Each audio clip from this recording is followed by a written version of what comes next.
Welcome everybody back to our impromptu rushed session for tonight because of various reasons. But thank you all for making it. I'm happy to give someone some wrath if they'd like to give us a quick recap of last session. I'm not prepared for that. Right, okay, what have we done? What did we do? We opened up in the farmstead where we repaired our wounds. Mm-hmm. Let's have a look. I'm just quickly reading through my notes here.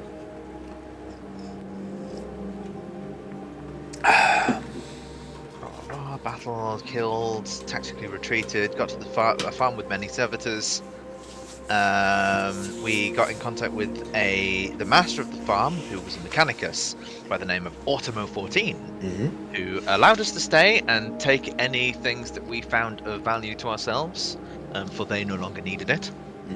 We were also greeted by a young woman by the name of Thravium, who I started questioning inanely, and Gerhard really wanted us to sort of move on because we had business to attend to. Wounds to repair and reports to issue. At which point he sort of sent out a message to Heptex, got in contact, gave a brief overview via the data slates, and then the following morning we got a message back. Heptex wanted to speak with us post-haste as soon as we could.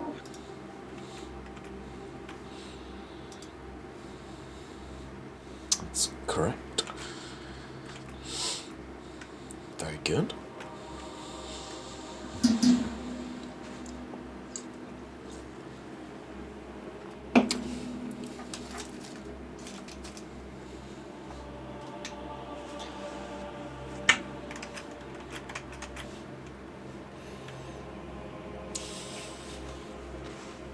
Outpost Polaris.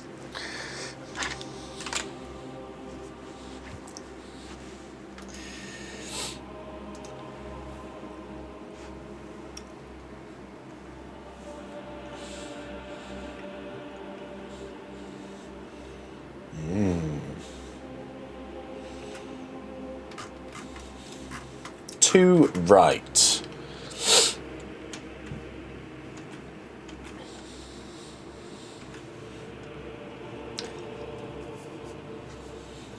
She does.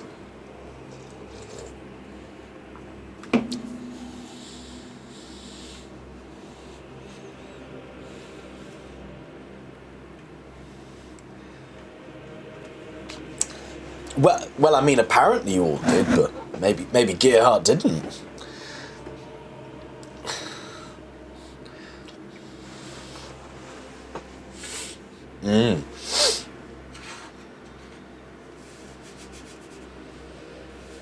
That's right.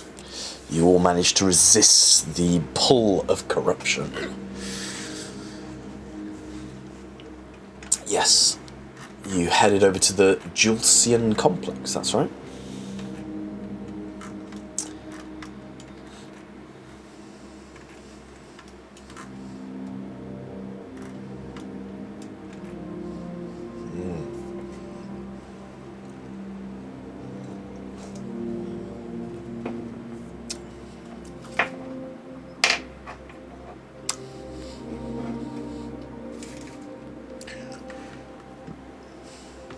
Cogitated.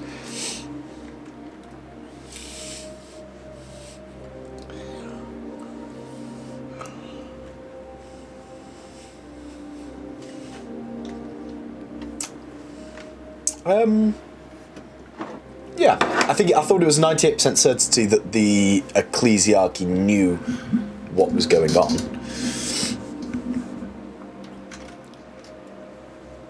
Oh, was it? Okay. That was it, yeah.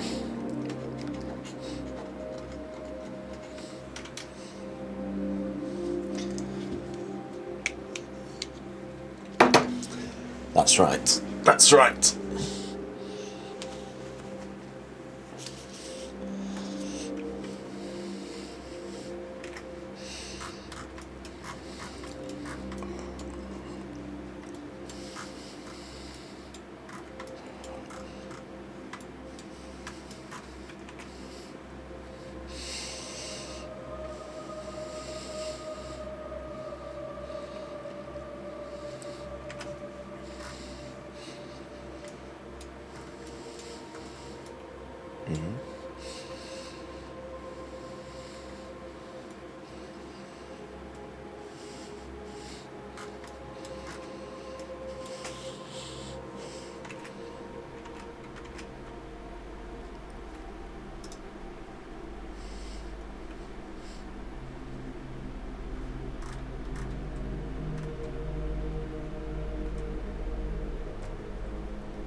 Augmentations, I believe.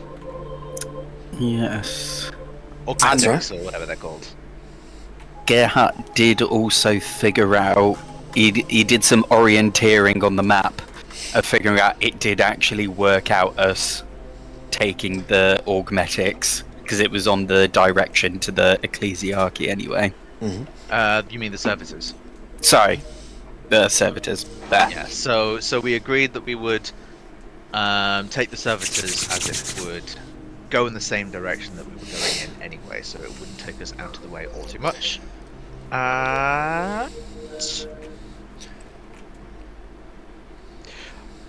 Paul resisted the influence of another Chaos God. Another Chaos God, yes.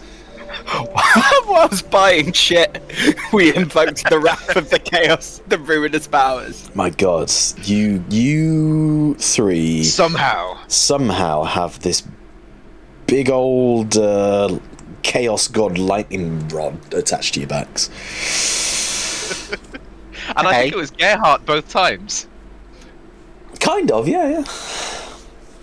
And then, but this time around, Paul was perhaps a little bit more prepared and succeeded in staving off the fear that was going to be induced into Gerhardt in exchange for billowing smoke covering the area that got extracted very quickly by the Mechanicus' extractors. But yeah, long story short, we got some cool shit. We caught up with Heptex, got a little bit of a steer in terms of who we should talk to, the ecclesiarchy. He's asked us to take care of some servitors, and we're now on the way. That's correct. Well done, Simon. I will give Paul another point of wrath, so you have 3. Yay! Right, I'm going to start, but there's active combat. No, there isn't.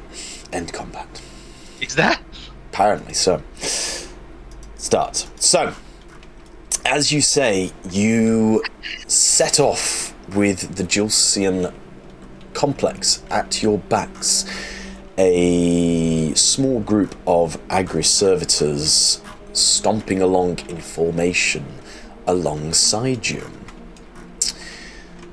And I will now pull you through to the next scene.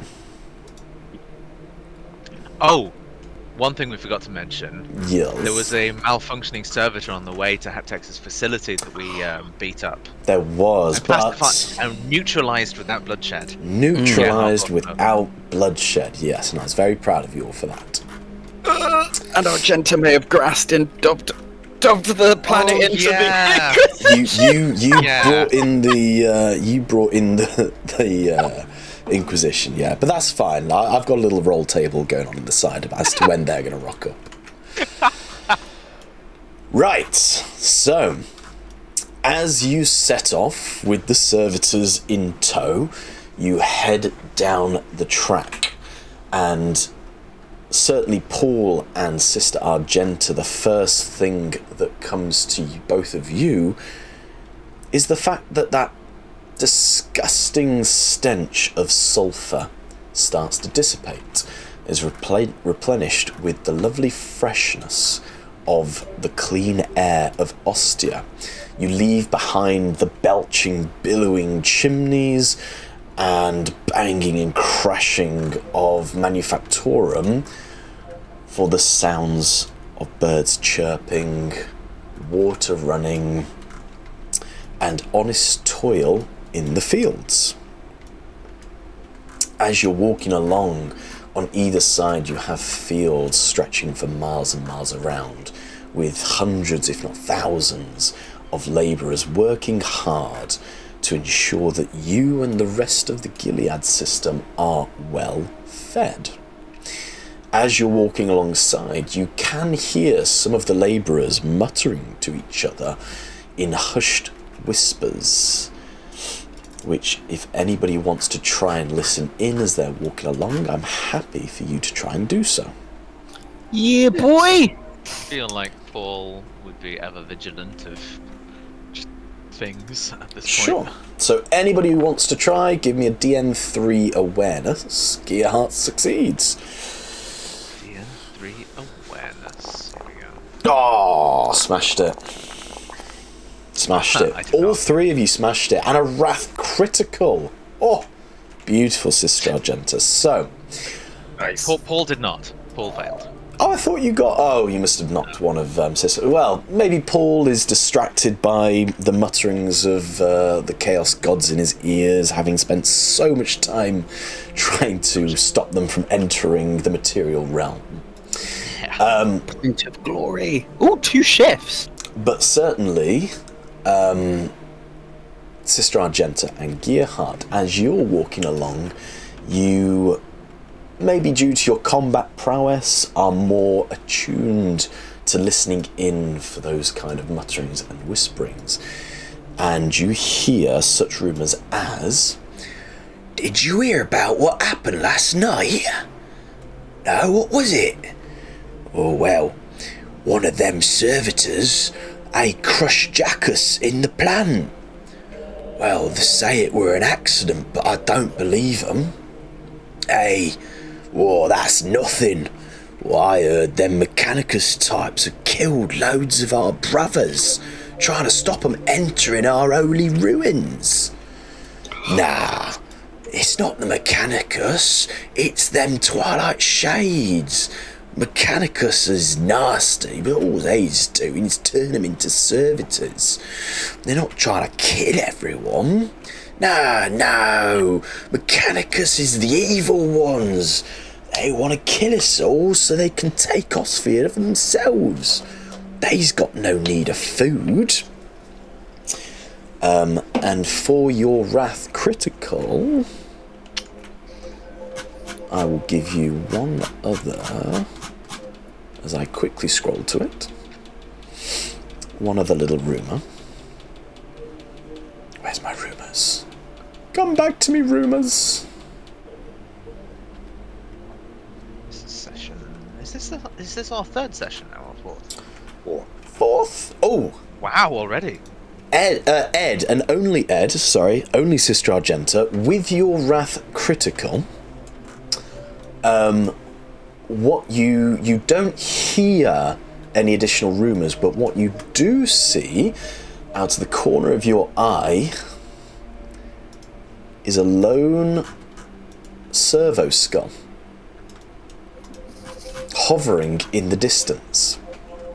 It's clearly trying to make itself not known and is keeping to the shadows and doesn't want to be seen, but with your very, very good perception, awareness, you do spot it, and you do notice that its eyes make the distinct noise that you might associate with a picked recorder. And for those who don't know, a picked recorder is essentially either a camera or a cam recorder. Does this particular servitor have Servo skull? What do you call it where it can speak? Or is it just a skull? It's a skull. Its eyes are what's most heavily augmented. It's hovering, but it doesn't appear to have like a two-way radio or anything in its mouth that suggests that it talks. Is it looking at anything or anyone in particular? Oh, it is 100% looking at you three.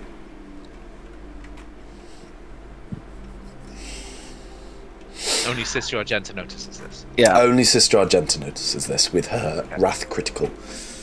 Okay. So Argenta, she sees this in the corner of her eye. She look.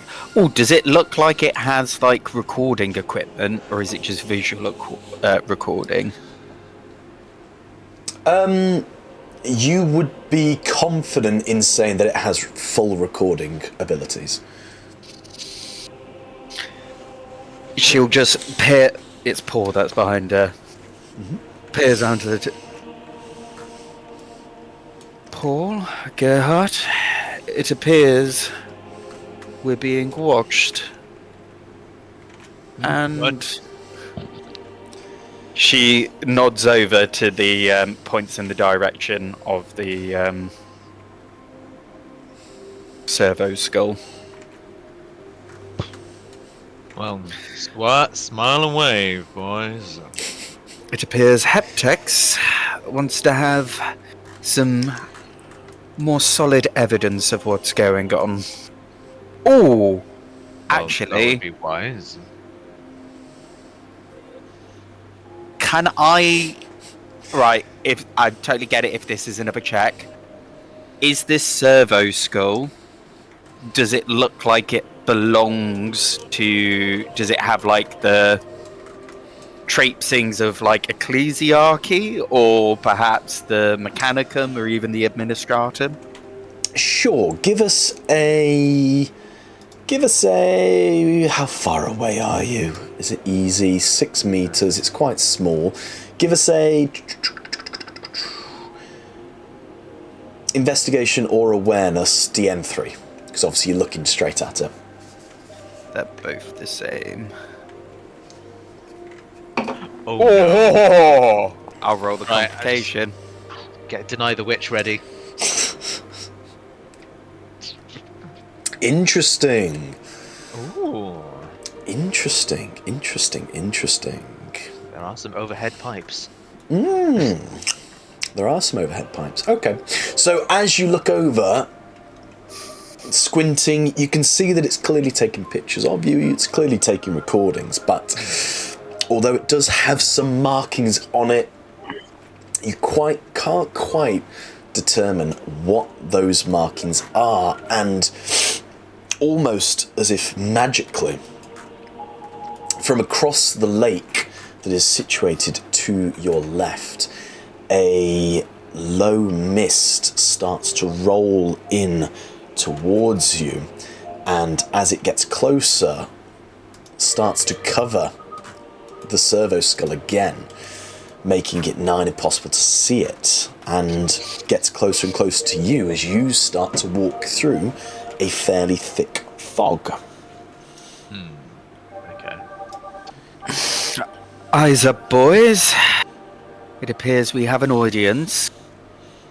Let's hope we don't give them anything to remark. Oh, that's If it is weird. Heptix... No, you go. Yeah.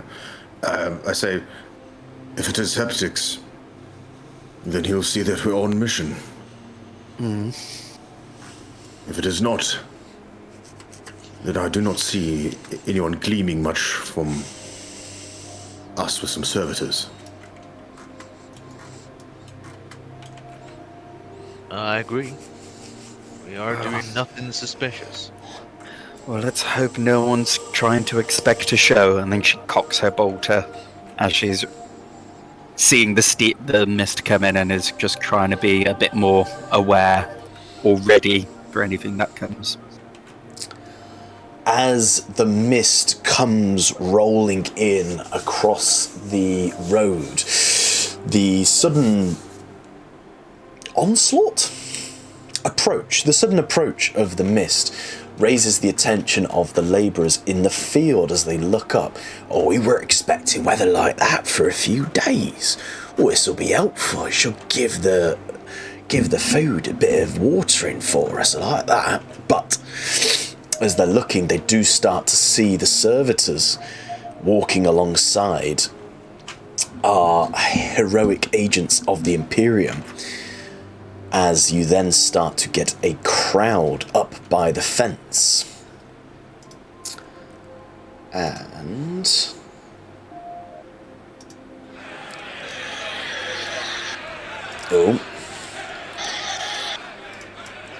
as they get closer and closer, more and more people are joining at the fence, shouting, bustling. Hey, we don't want them lot here. Why we got them soulless bastards coming this one? This is our field. We don't need them. Why are you lot bringing them here? We don't need them. Take them back.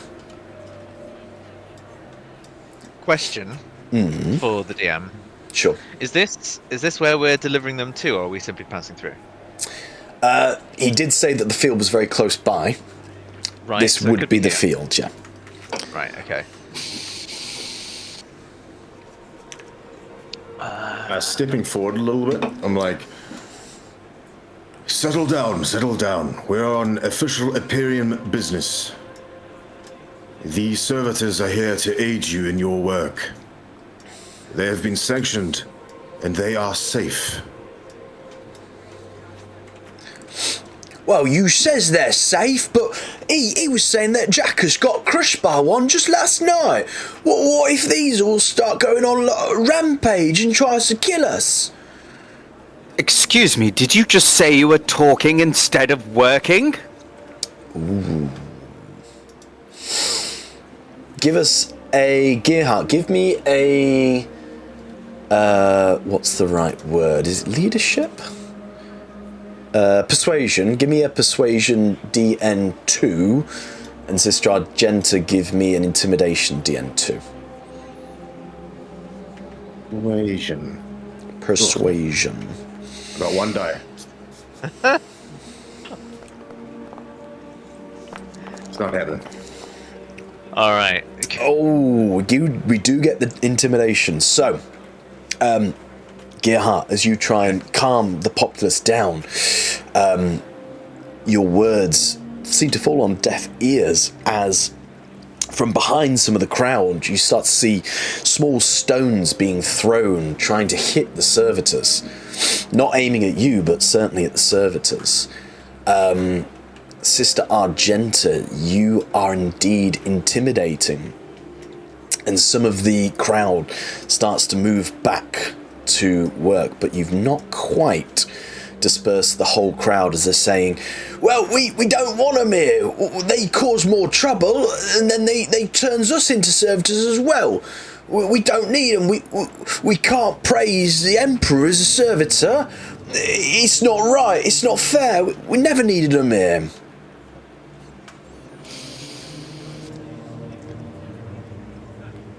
I'm going to do something. Oh. Go ahead, no, you first.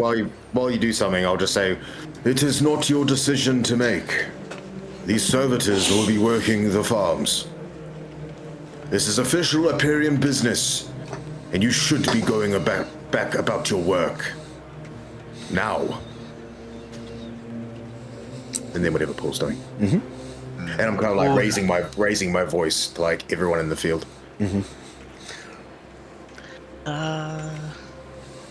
No, I don't think he would do that off of the back of that now. I guess it depends on what the crowd is doing. I'm very much vibing it off what the crowd is doing.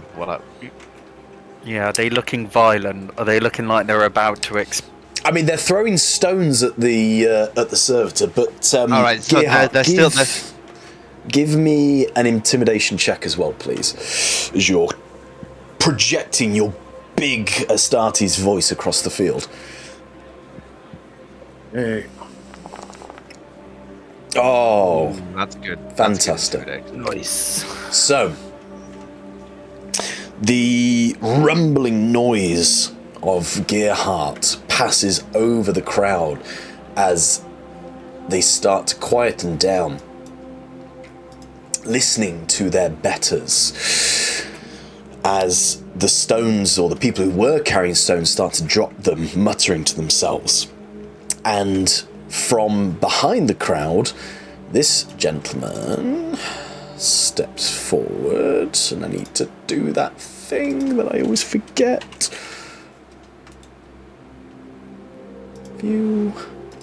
This gentleman steps forward and says, "Right, that's right. You heard him. All of you back to work, settle down."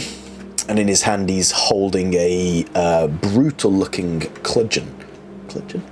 bludgeoning device. Get back.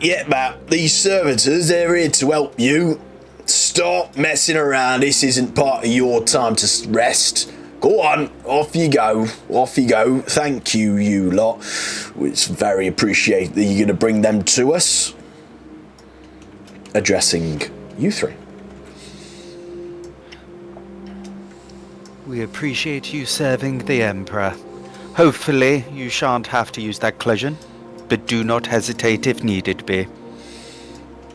Oh, thank you, sister, but these labourers, they've become such a pain recently. They're so entitled. Honestly, Mechanicum are here to make sure they don't starve. And they're always moaning about food. And here we are, giving them a reason to get more food, and they complain about it. It's all wasted breath anyway, time they should be spent working. As he shouts back at them all as they kind of duck their heads back down and get back to sewing and trimming. I could not agree more. What is your name, fine sir? Oh, my name's Stevana. Stevana of the Administratum. Well, may Emperor bless you, Stevana. Right, well, do you want to get them servitors coming in here? As they, seeing the open gate, start to move in with the more placated people not preventing their path. That's mighty kind work of you. It's, and in more hushed tone he says, it's getting more rowdy by the day. I don't know what it is, I don't know who's stoking these fires, but it's getting bad. Everyone's fighting each other. It's not right. They are afraid. Whoever is stoking these fires are taking advantage of their fear and ignorance. We promised we would help deliver these servitors safely, but we did also say we would try to manage the people's fears. In your authority of managing these workers, would you give us permission to speak with some? I know it would take away from some of their working time.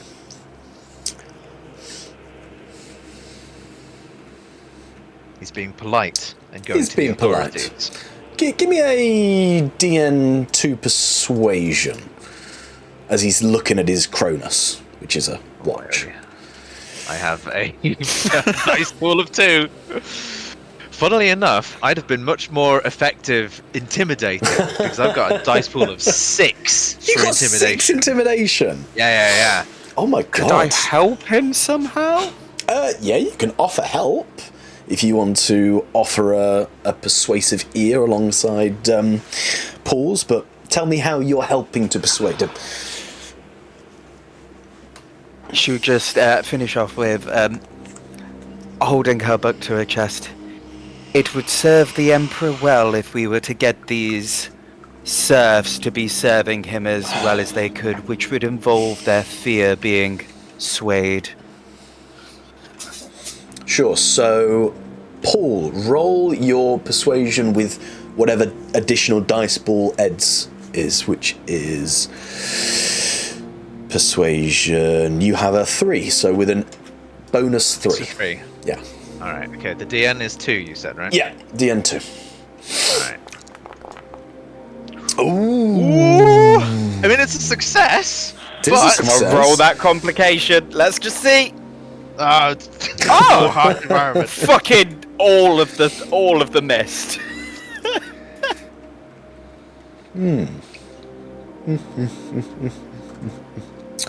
Okay. Carry on. All right. Sorry, so don't carry on. I go. I'm GMing, I forgot.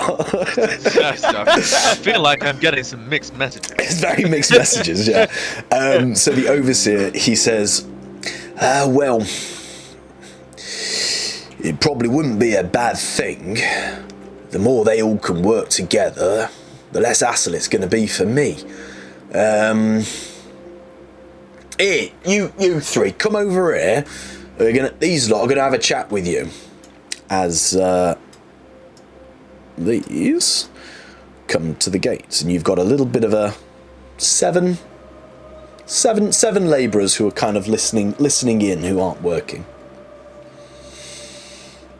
Yes, James? I'm going... So using my objective of the day. Oh. Clarify your duty or the lack thereof in the current circumstances. I'm going to turn to Paul and Argenta and be like, trying to talk to each individual is majoring in the minors. This does not solve the issue at hand. The core problem is still out there. It'd be better time suited solving the issue, not wasting our time talking to the serfs. And that's me clarifying my objective. Yeah, give yourself an extra wrath. I think that's a good clarification. Hang on, what was your objective again? Clarify your duty or lack thereof in the current circumstances. In his notes, you know where you can roll your daily objective? Yeah. I've just rolled mine.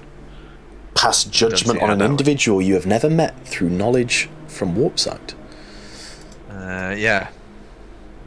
But that's not... I don't know how we're going to get that one to turn up, but that's going to be something to do if it turns up. But Paul would reply and just say, now, we did give our word that this would be something we would do. I'm not saying we waste too much time, but...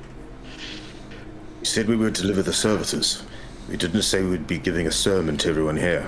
I'm not saying I'm giving a sermon. Oh, sermon? Actually, I have something right here that would be very perfect for this, actually.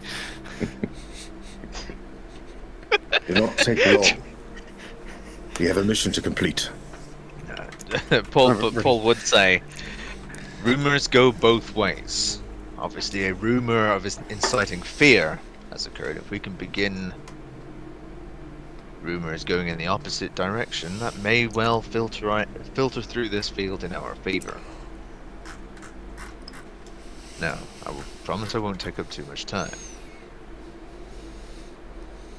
So while Paul was saying this to Gerhardt, is Sister Argenta just going to begin a sermon before he gets a chance to talk to the people? Scouting the area, by the way, in the meantime.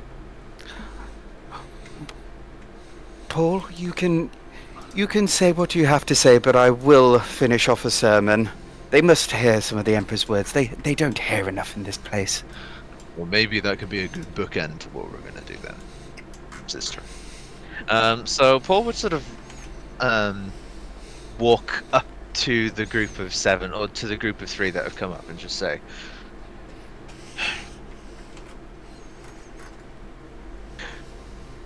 I hear there is some apprehension and rumors regarding the servitors. Many of you fear that people are being taken while they are young and able and still have their humanity. You do not know who I am, but hopefully you can trust in my station.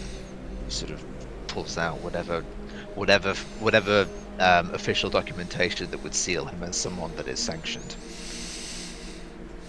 Something that he would have on him at all times, just in case.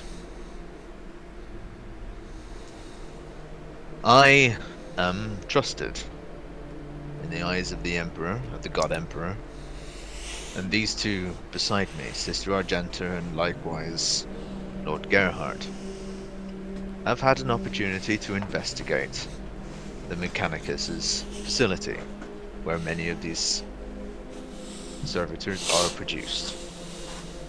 I saw no reason to believe that those who are missing, and I am not saying that your concerns are not valid regarding the missing, but they are not with the Mechanicus. The Mechanicus are doing as promised, and nothing more. They are taking those who have already died, or about to, repurpose them, giving them a new lease to serve the Emperor. If you have any concerns, please air them now. But as far as I'm concerned, the Mechanicus here on... Is it Ostia we're on? Ostia, yeah. You're in the settlement of Ankara on Ostia. But the Mechanicus here in Ankara do not appear to be doing anything heretical. Do not appear to be doing anything maleficent. And then he sort of opens his hands and gestures to the three in front of him. Please. Give us a persuasion. DN3. Once again, can I help with that as part of my sermon towards it? How are you helping? So as he finishes, she just opens her book, and then she just recites a litany. This life is toil, toil everlasting and ever grinding. This life is toil, toil ever burdensome and ever shackling. This life is toil, toil of man made with machine. All impenitence of the Holy Emperor's light. Oh, I didn't realise you was from the Ecclesiarchy. What did I say, DN3 or DN4 before? You said DN3. I don't know if I could use like leadership for this role. I'll say because of Ed, it'll be a DN2, and you can use his dice pool for the added bonus as well. So that's an extra 3, isn't it? Is that for leadership or persuasion? Persuasion. Ah, yeah, that's No, it's still a dice pool of 5 for a DN of 2. Got good chances. I'm going to use my wrath. Oh, go for it. We've got one glory. It's alright, I had myself some. There you go. Okay, so you've sort of calmed their nerves a bit to start with. They were sort of arms folded, kind of not really giving you much time of day, but certainly the sermon helped. It's something that they can really relate to as religion. And they start to warm to you guys, and they're nodding along. I mean, well, I suppose if that's what the Ecclesiarchy's saying, but it just goes against what they're saying in the sermons and what Confessor Euphrati's saying. But, I mean, you know, we'll give them a chance. We just don't want to end up like all the rest. What is the Confessor imparting to you guys? Well, they're ones who's telling us. The Ecclesiarchy, they're normally telling us about all the people who go missing, and the Grim Harvest, and people being stolen and turning into servitors, or just disappearing, not coming back. Well, fear not. We are, in a manner of speaking, looking into the matter of the disappearing people. What I can say with certainty is that the Mechanicus are not behind them, as far as their leader is aware, and as far as we have become aware of. We have personally seen to the specimens who are made into servitors, and is well above board. You must remember, the tech priest is holy, for he is the embodiment of the knowledge, and she starts reading her book, that protects humanity and serves his species endlessly. Though his flesh may have been replaced by metal, a true adept of the Mechanicus is a faithful servant of the Emperor. They are from the old. As you guys are saying this, you hear a bit of a kerfuffle from inside the field, and it looks like somebody with a pickaxe has accidentally struck too close to the water pipes that run beneath the fields underneath. And in the commotion, you see a familiar face being covered in the sprouting water. Oh, shit. Is that young kid? It's the young kid. What's his name? Thravium. She is called Thravium. You see her again, sort of, kind of hidden. When you look over towards her, she's clearly looking towards you guys, and when your eyes meet, she does sort of scamper backwards and try and, get the water off her and dust herself down, and then starts making herself look busy. But that is from your Wrath Critical. Okay, interesting. Cool. Right, anything else you'd like to do? The one thing I think Paul would want to do, and I guess it depends how everyone else will react after he will say this, would be... Would it help convince the three of you if you were to come up close to one of the servitors and inspect them yourselves? I will of course be right next to you and offer safety. Ease your minds and hearts to see that they are in fact repurposed from those who needed it. No, I don't think we'd really like that. Them's used to be our people. If they're not no harm to us, then that's fine. But I don't want to be getting too close to them. And that is okay. I will not judge you one way or t'other. I simply offered the option if it would ease your minds. Cool. We are free people under the eyes of the Emperor. We have our humanity, and the freedom of choice is what makes us human. I will not take that away from you. And he's basically doing himself... He's trying really hard to ingratiate himself as being like someone who's aware of the people's needs and is listening to some of their concerns. He's not invalidating some of their experiences by saying people aren't being taken, but he's saying that only those at the Mechanicus are the ones that should be there, not the ones that should not. Yeah, no, that's fair enough. That's effectively what he's trying in this scene, anyway. Yeah, and at that point... He's trying to sort of fulfill his obligation to Heptex. And at that point, the overseer's tapping his Cronus says, "All right, you lot, you get back to work. That's plenty of sermon. You could have your proper sermon later," as he ushers them away. Yes, James? While I was scouting, I happened to notice this head, I believe, right? You did. You'd walked past the head that was in the steam, that was still trying to take pictures, but was trying to get an angle where maybe the steam wasn't, the mist wasn't being so obstructive. I want to walk up to it, and I want to look to see if there's somewhere to place my data slate. I don't know if these things have that, but if there is, I would like to plug into it. Hacking in. Hacking in, yeah. What Does I will it have a USB-C drive? Damn it! I've got USB-C, USB 3. A. Yeah, USB-A. Yeah. What I will give you for free, Gerhard, as you are literally right in front of it, you do see a marking on the skull that would clearly be identified as a Adeptus Mechanicus cog and skull symbol. If you want to try and interface with it, I'm going to say it would be a tech roll of 4. Fusion ha! So, tech. So yeah, I'm going to get my data slate and... why are you taking pictures of us, specifically? Let's find out. And then I'm going to try with the tech. Here we go. Fingers crossed. I'm going to use a Wrath. Go for it. Come on. 3. 3.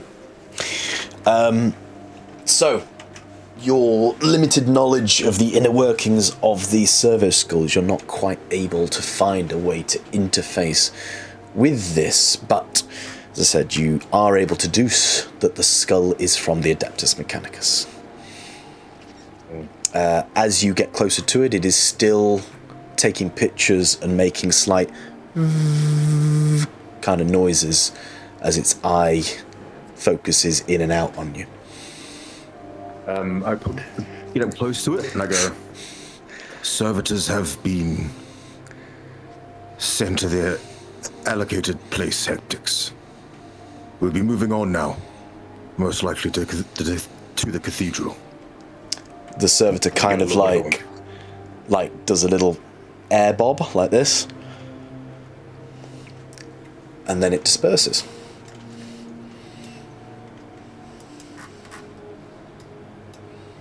Nice. Hopefully he was taking pictures of our sermon as well. Cool. You Anything two- else? Go on. Oh, I come back and I go, right, have you two done enough wasting time? We need to move. And the Emperor's light shall save us all. Yes, okay. The cathedral's close. As I pull up the data pad, we're not far. Okay. I would say I've more or less done what I've come here to do. Lead the way. Good. Right. Hmm. Thomas, Yes. would the Holy Sermon count as my objective recanta holy litany applicable to the current situation? Yeah, I'll give you that. I'll give you that. Here's a 3 for you. Fucking A. Fucking A. Cool. Right. Anything more before you set off for the Cathedral of the Sun Emperor? Just as we're leaving, I'll just mention, I go, oh, I managed to find that skull floating around just past the barriers. It has the markings of Mechanicus, most likely heptics. I guess he was just making sure. Well, hopefully he managed to get all of my sermon. Chapters 1, 2, 3, really. I think that's what really got them. Cool. Your heart spins on a heel.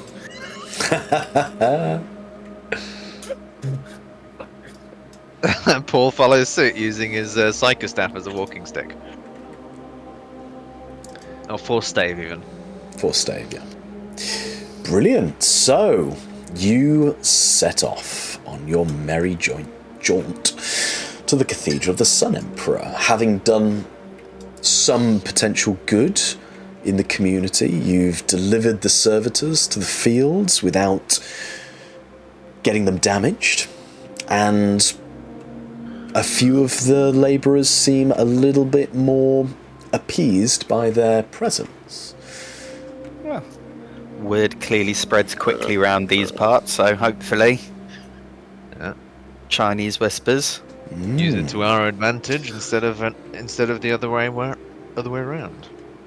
So, you walk. It takes about 30 minutes to walk from that field to the cathedral.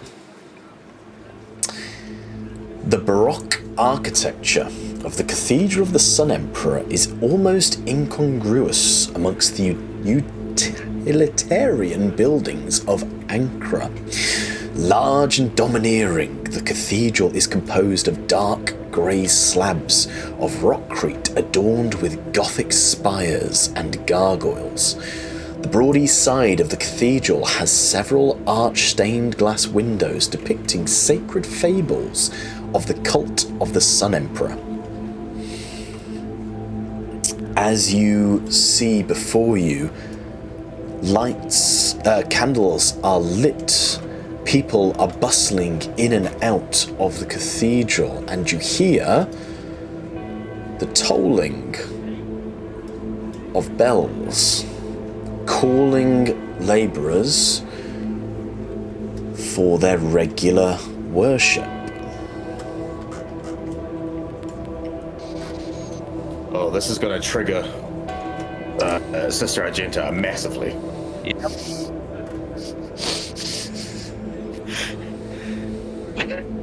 If Paul had a book, he'd bring it out and start reading.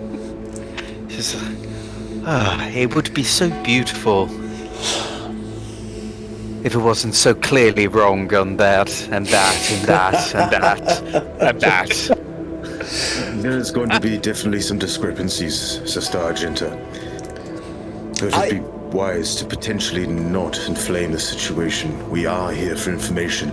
Perhaps we can let a few indiscretions go.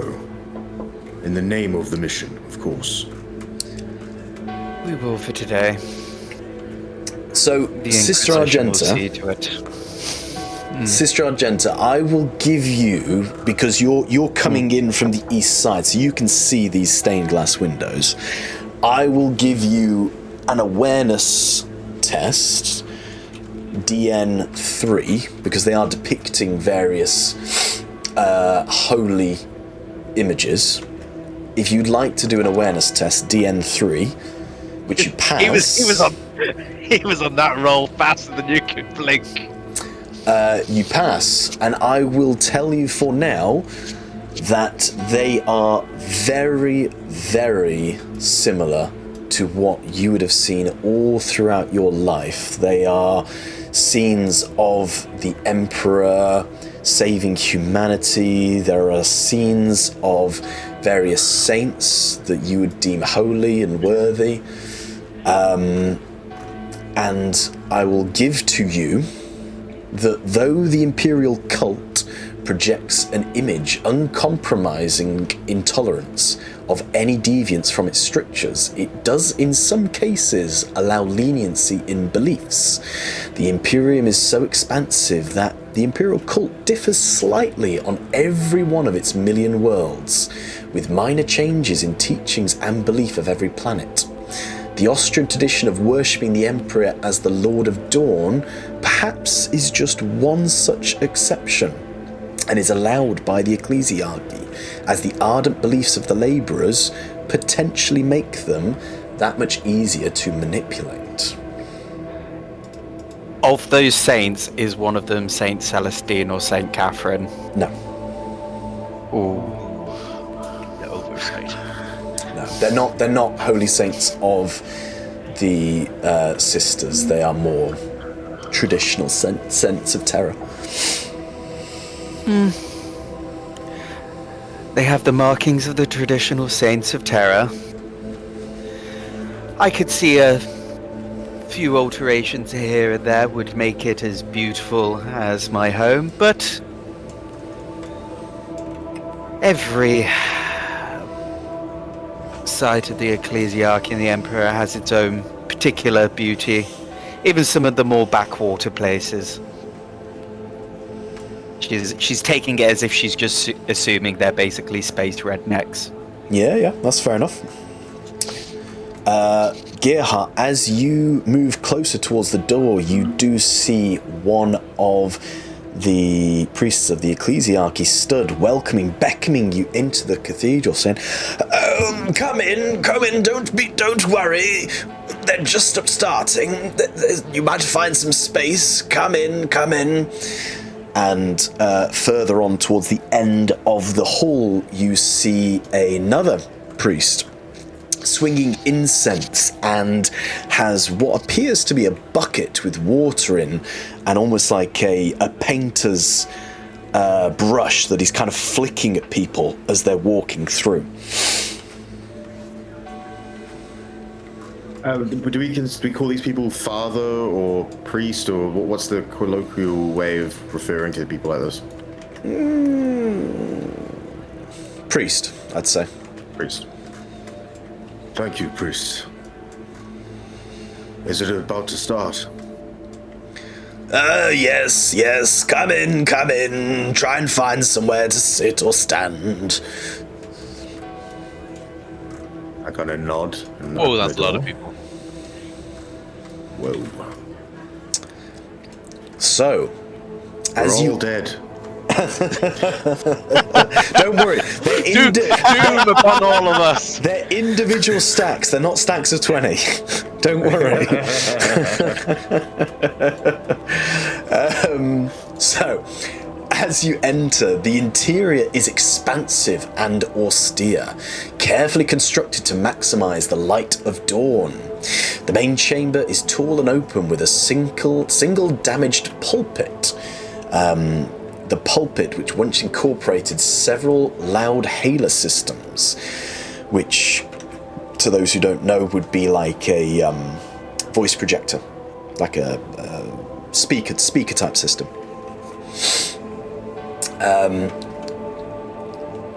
But these technological blasphemies have been recently removed, or no longer in place. All the labourers are now cramped closely towards the pulpit, where you can see Confessor Euphrati. You can see Confessor Euphrati stood at the front as she begins her ceremony.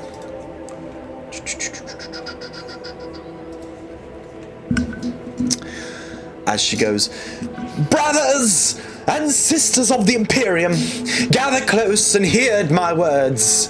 In these dark times, when the shadows of the grim harvest loom over our lands, we must turn our hearts and minds to the Lord of Dawn, the God Emperor of mankind, the steadfast protector of humanity.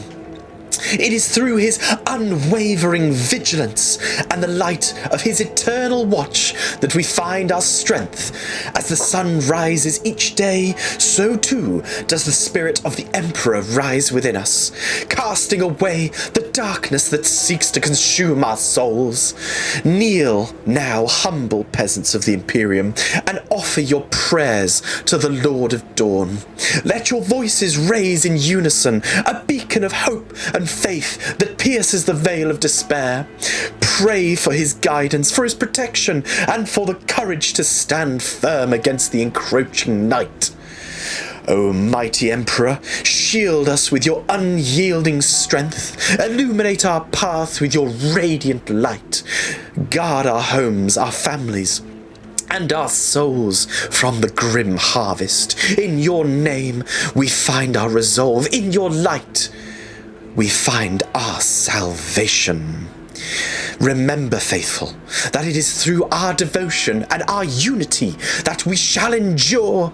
The Lord of Dawn watches over us, and with his blessing we shall prevail. Remember, all of you, the Emperor protects." The Emperor protects.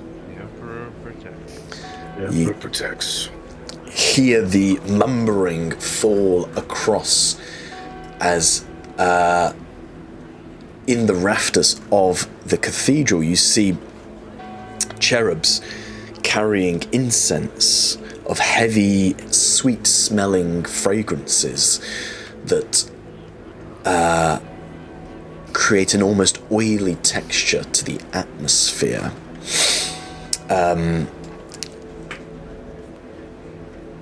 As Euphrati begins to finish on her crescendo of the speech, she looks over towards the newly arrived group, seeing the three of you, and she beckons one of the priests forward as he comes and stands at the pulpit.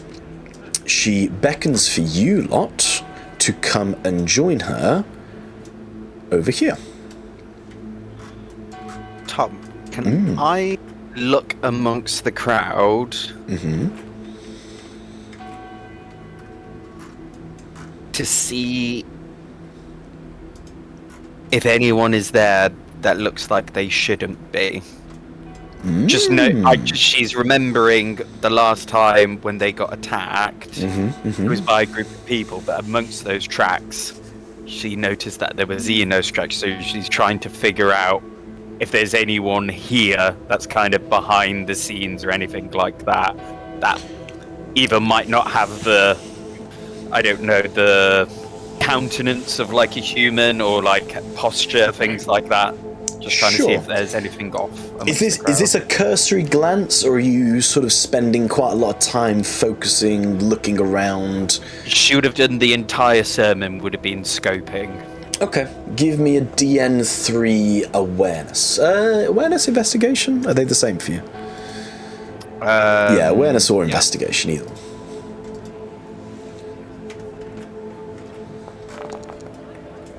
DN3 with a wrath critical.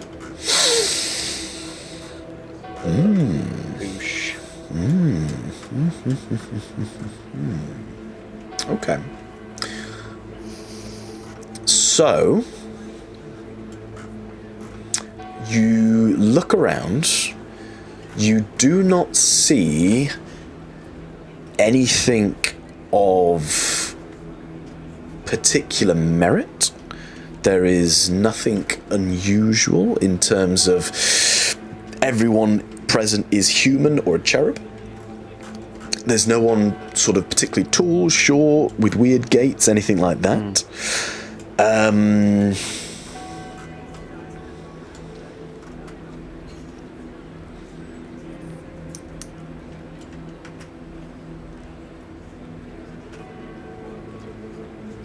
be right back. Yeah, no worries.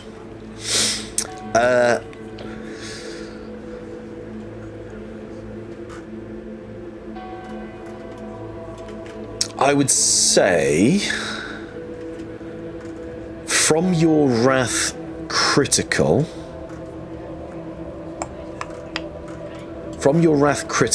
you do notice one or two of the members of the brigade is the wrong word. Procession, I suppose. You do notice that one or two of the procession appear to have like a black, oily liquid on their hands and a bit on their clothes. She will make a beeline towards them. Sure. So, you approach them. They are busy listening to the sermon.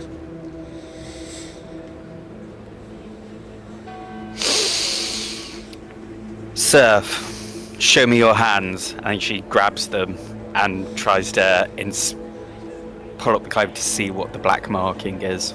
Sure. You completely taken by surprise, and they are not resisting whatsoever. More of a and they just give you their hands. You can tell it is certainly looking and has the similar feel and texture as machine oil.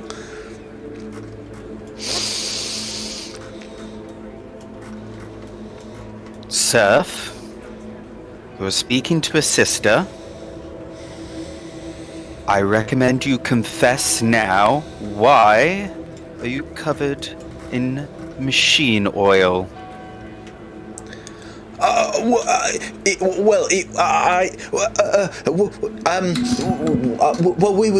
We was just taking Jackus out when he got crushed, and there was just oil everywhere. I've not had a chance to clean it yet. You were taking Jackus out of where? He was he was our friend. He got crushed last night. So, why are you covered in oil? I've not had a chance to clean it off. Oil's don't come off easy. It probably come out of the servitor that crushed him. But why was there oil coming out of the servitor when it crushed him? I don't know. Well, I'm not one of them Mechanicus sorts. I don't know how they work. Why did it crush him? Were you attacking it? No, we was just working, honest.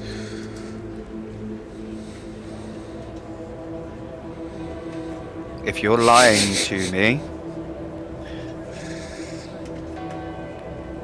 your soul will feel the wrath of the Emperor. Ooh.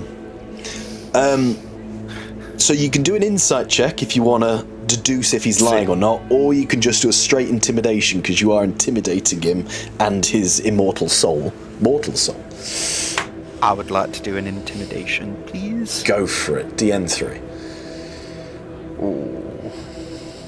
Come on. Uh-oh. Failed and complication. The cathedral collapses.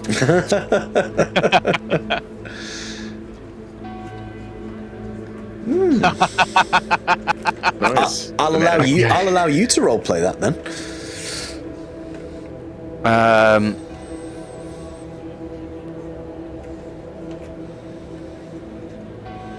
Give me a sec. That's all right. Yeah, how does it feel to be the DM? I know.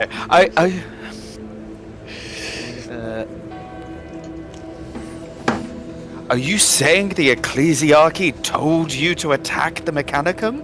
What? No, we didn't do anything like that. No, of course not. We just wants to serve the Emperor with our toil. Go wash yourself up, serf. Yes, of course, will do. As he hurries off.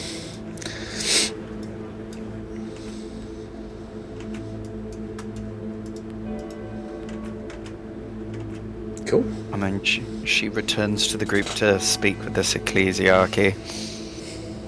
Wonderful. Is a serf.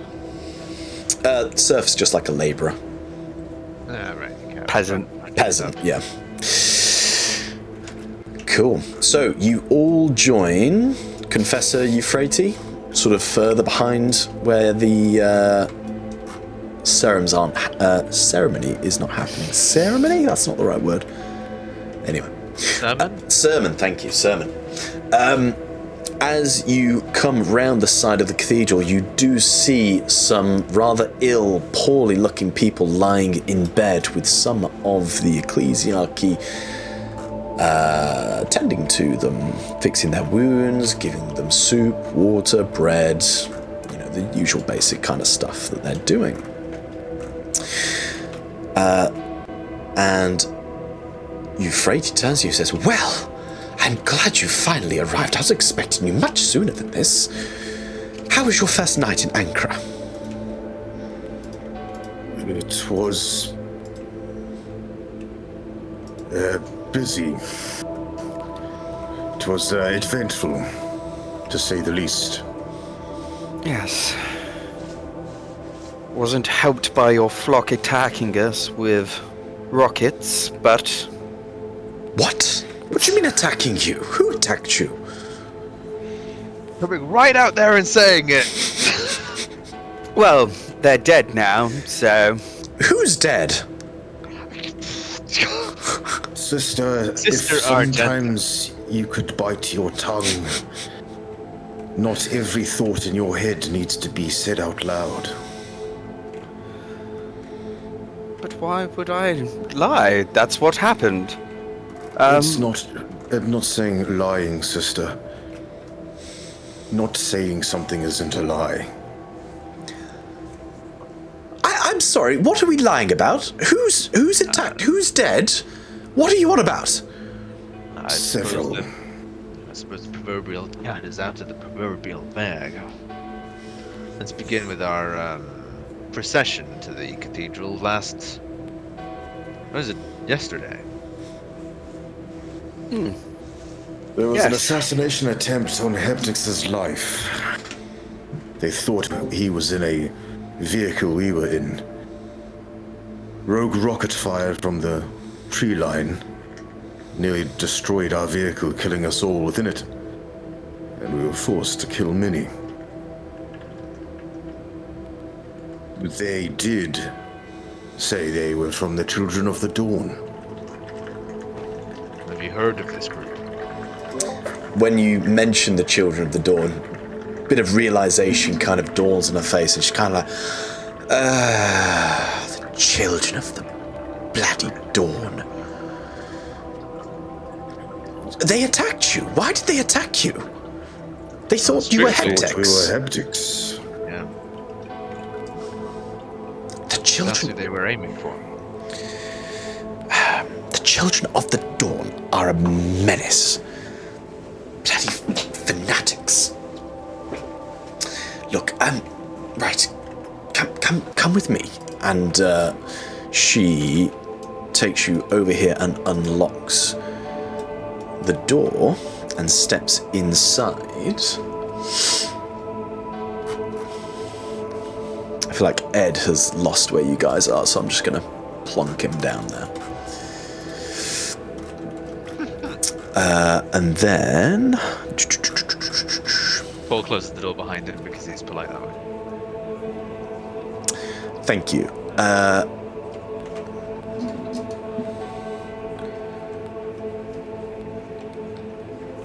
So as you enter Euphrates' hab, it is at the bottom of the bell tower, furthest from the sound of the tolling bells.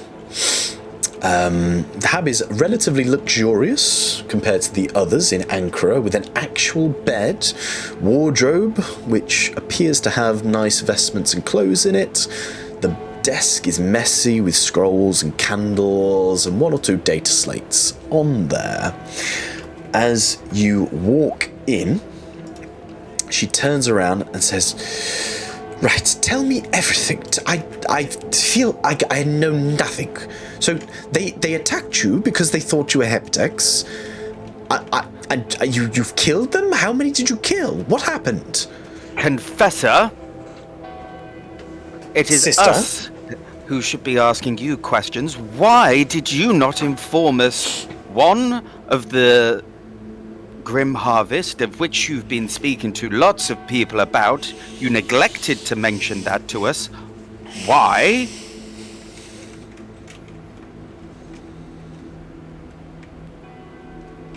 I'm sorry, Yes. do you have a 2? You said 1. Yes. No, I was giving you the chance to answer, because 2, well, that's why didn't you mention anything about the Children of Dawn either? It seems pretty relevant, bearing in mind the recent circumstances. You seem to be the one who is keeping things from us, but you are asking us to help you. Well, help us and tell us everything you know, and I suggest you do so, because confessing is something you are most certainly going to have to do sooner or later. Respectfully, sister, you are in my cathedral, in my part of Ostia, and I am happy to raise complaints further up the administratum and the ecclesiarchy if I so choose to do so. So a little bit of respect would not go amiss. No, I did not tell you about everything. You did not ask. You were not invited here by the ecclesiarchy, and so far, from the sounds of it, you've been a bit of a menace. So how's about you answer some questions as well? How many people have you killed? Well, there was the... and then she says the exact number of how many that they did. Wait, you That's telling about many. all of them? Yes. It And was in the hundreds. yes, and just to put everything out there as well, I have, which is why I was beseeching you to tell us everything you know, because you are going to have to sooner or later. Not to me, but I have informed of the Inquisition of the heresy of your flock not toiling at work and attacking servants of the Imperium.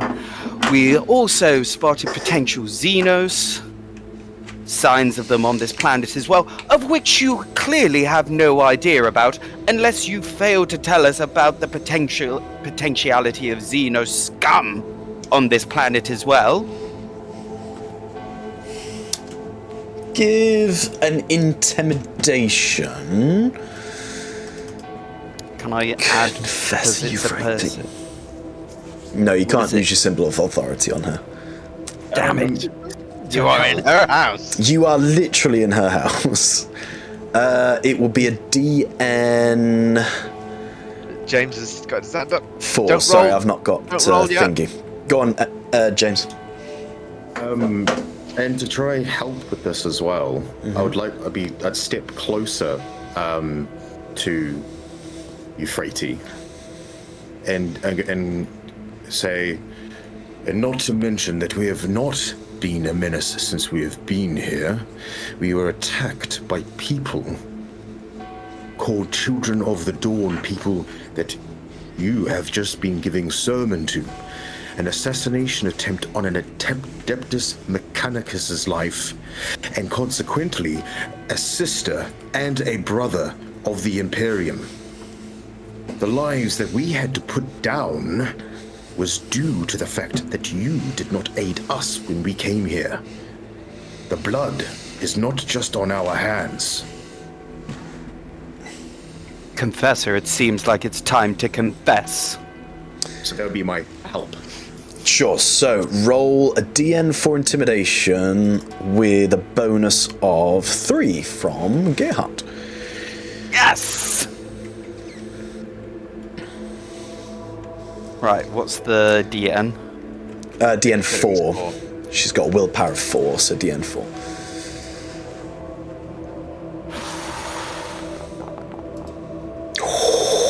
You didn't roll the... Extra dice. How have you done that so wrong? The DN is 4, not 7. Oh shit. Just roll 3 extra dice. Just roll 3d6. How have you done that so wrong? He's put the bonus in the DN field. Okay, you got it. With the 5, you pass the test. Well done. So, she... fuck me, Ed. she may be pious, but she's a little dumb.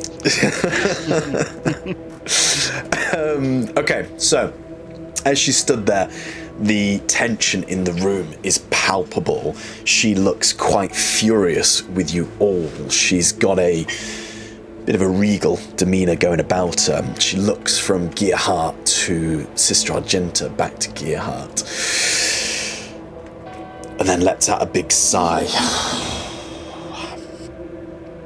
Okay. Right, well. Let's start from the beginning.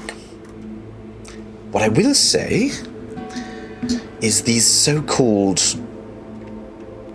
zealots, this Church of Dawn, whatever they like to call themselves, that is not the vast majority of the people of Ostia.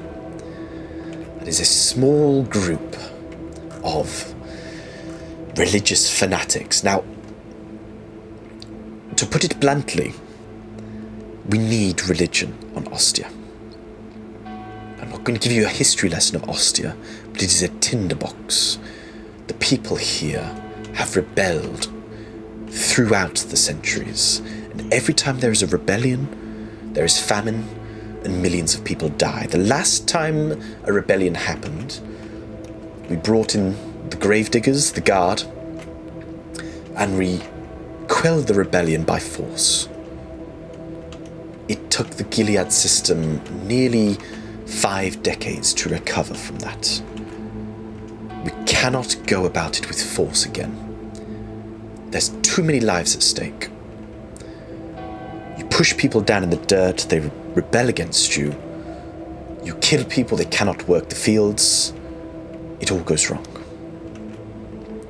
So it was our decision on Holy Enoch to persuade the people of Ostia to our side with the Holy Emperor. And that has worked for many, many years. Many years. We keep them below education. They don't need it. We praise to them. They follow the Emperor. We have kept the teachings of the Lord of Dawn in some aspects because it helps with the transition. They used to worship the silos I mean, there are some things that even I cannot stand. But we keep things in there to keep the peace. The Inquisition are well aware of what happens on Ostia, and they are fully understanding of the work we do and how vital it is. So as well as your intentions may have been, Sister Argenta, your worries are unfounded. The Grim Harvest is one of their fables from a time before the enlightenment of the Emperor. It is a story of their own. They saw those ruins as this wonderful fantasy, this sacred place, and we adapted that. We adapted that rumor so that we could use it to control the masses. Okay, that's all it is. It is a tool that we use.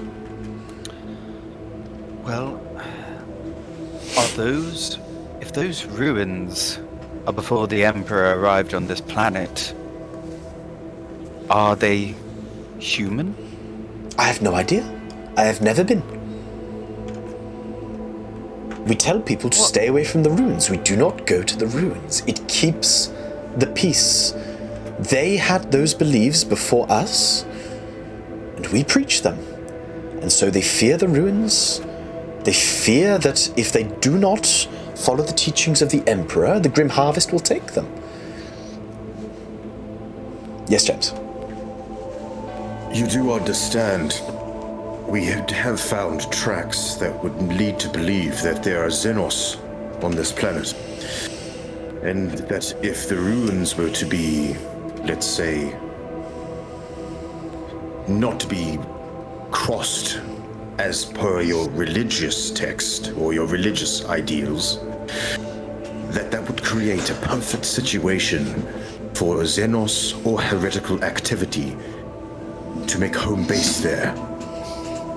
Simply put, no one's allowed to go there, therefore it would be safe for an enemy to amass.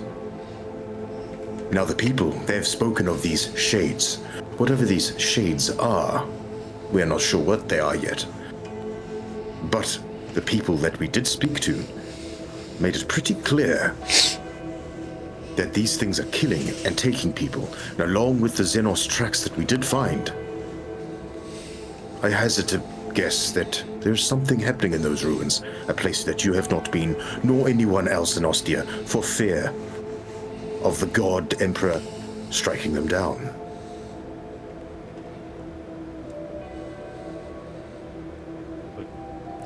One thing is for certain, it is not the Mechanicus taking the people. That you That do not much is dispute clear. them. Yeah, you do not dispute. What's the word? You do not doubt the word of the people when they say people are missing, I presume. If people go missing, people go missing.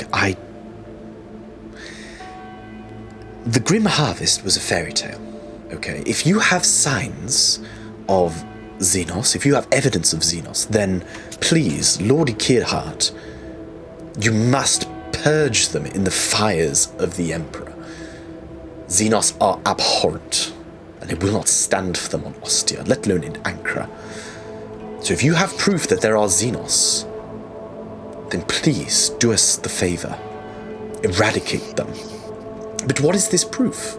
That people have gone missing? You said footsteps? We're going to find the proof. We were going to go into the ruins, though we wanted to collect more information before we did. I did not want to leave Paul or Sister Argenta here into something that we may not be able to handle. So, we wanted to come here, touch base, so to speak. But our main goal is to go to these ruins, and if there is Xenos activity there, rest assured their heads will be placed at your feet so that the people of Ostia can once again work in harmony with the Mechanicus and restore the food line to Ostia and Greater Gilead. Confessor, This is why we're here. Confessor, may I be so bold as to add, with the use of I think the you Mechanicum... only have bold in you, Sister Argenta. Yes. Well, You charming. being bold as I am, the Mechanicum could give the people more time for sermons to listen to your words so that they understand and worship the Emperor more and not get swayed by such rumors and future. Sister Argenta, what do you do with free time? Worship? You learn. We don't want the laborers to learn.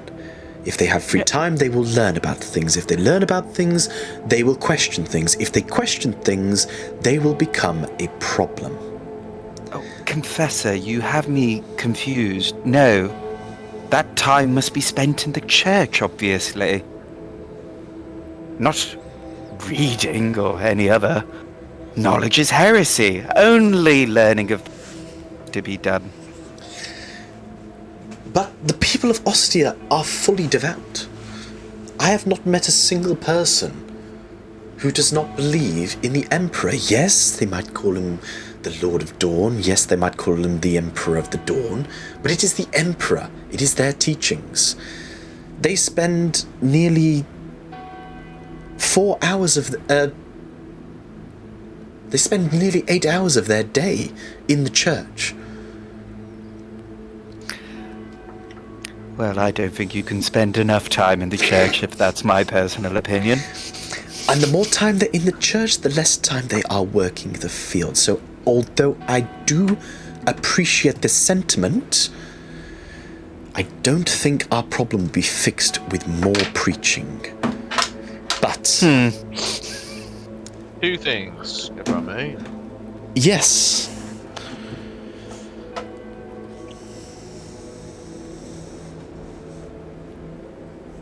Learning may be inevitable, so why not sate their learning with learning that you control? You teach them. Make sure they only learn what is correct. That is not my main thought. Confessor, do you know who the leader of the motley crew, the Children of the Dawn, is? They seem to believe that whoever leads them has the word of the Emperor directly.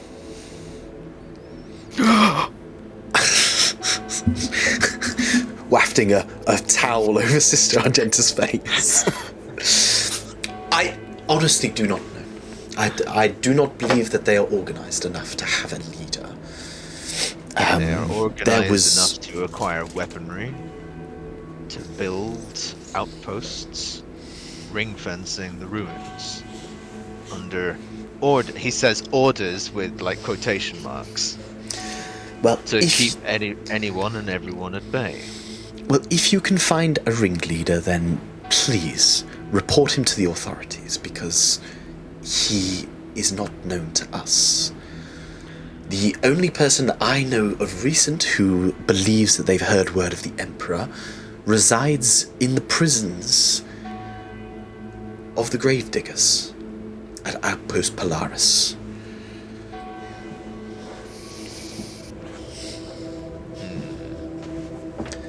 But, Lord Gerhardt, you do make me think. My time in Ankara has been fairly short. And yes, I have never gone to the ruins myself, but it was Futar.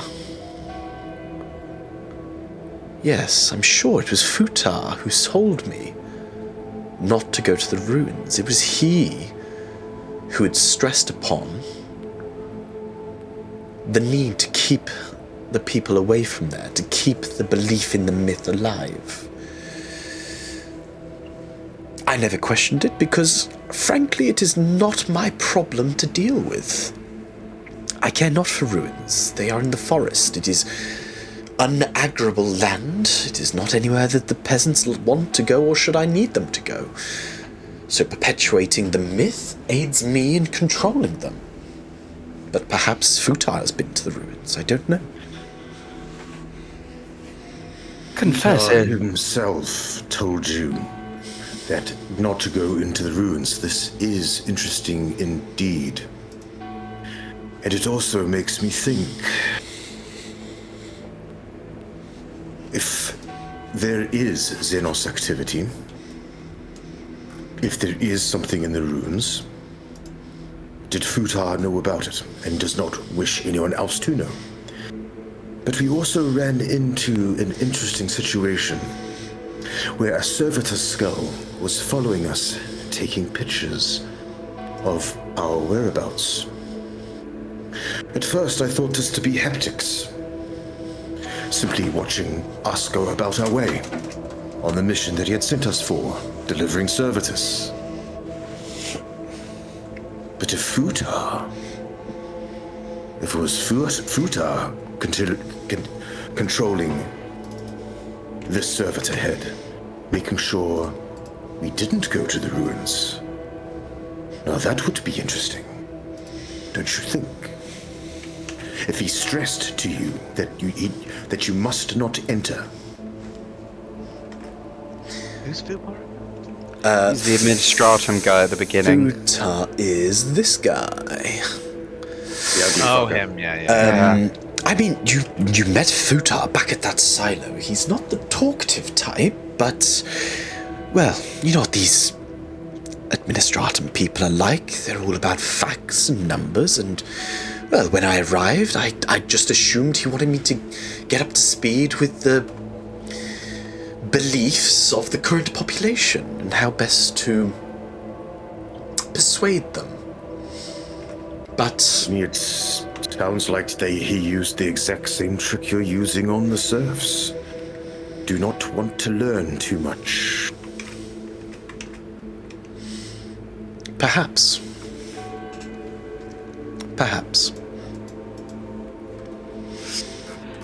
It's become abundantly clear. Oh, sorry. No, sorry. That was bad. I just say, I think it's become abundantly clear. All things seem to point to these ruins. The people there were guarding it, maybe out of fear, but it's the tracks that are starting to get to me. This ones that was Argenta that found, right? I think it was Paul. It was Paul. The ones that Paul found. Now, we could go around talking to Futar, and whether he tells the truth or not, we wouldn't really know. We would be chasing our tails. However, I say we cut the head of the snake right off and don't go for the tail. We go for the potential core of the problem. If there is evidence, we collect it. If there's Xenos, we kill it. Simple as that. We do not waste our time. We go straight for the problem. We can always go back for Futar. That would be wasting our time, as I just explicitly said. No, Gerhard. After we purge the potential Xenos, obviously. Once we've sorted the ruins, we may end up finding clues to, because there's clearly someone on the inside here. There is. But we won't know till we go to the ruins. And something does seem suspicious, but we need more evidence, which we need to find. For example, numbers. Why Futar would have known of the people who went missing and who would have went into the Mechanicum for servitorization. Why didn't he just inform you? He would know. especially when he asked us to specifically calm you two down. It seems a bit odd when he had the answers at his disposal to sort the situation out.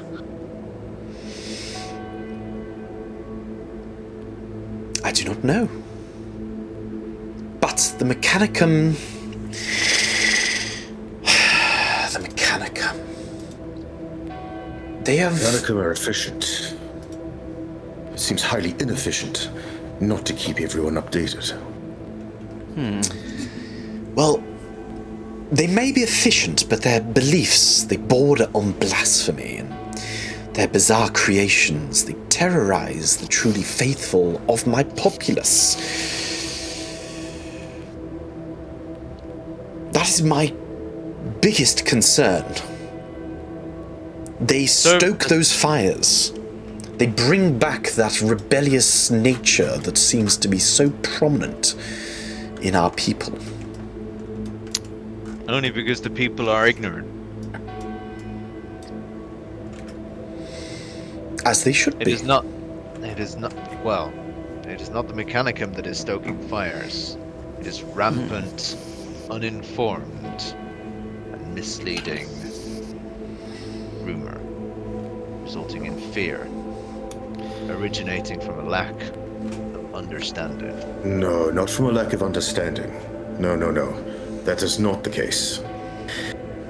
The fear is coming from people going missing. If people are going missing from shades, then the blame gets put on the Mechanicus because they are not trusted. Like I said, the head of the snake is definitely the...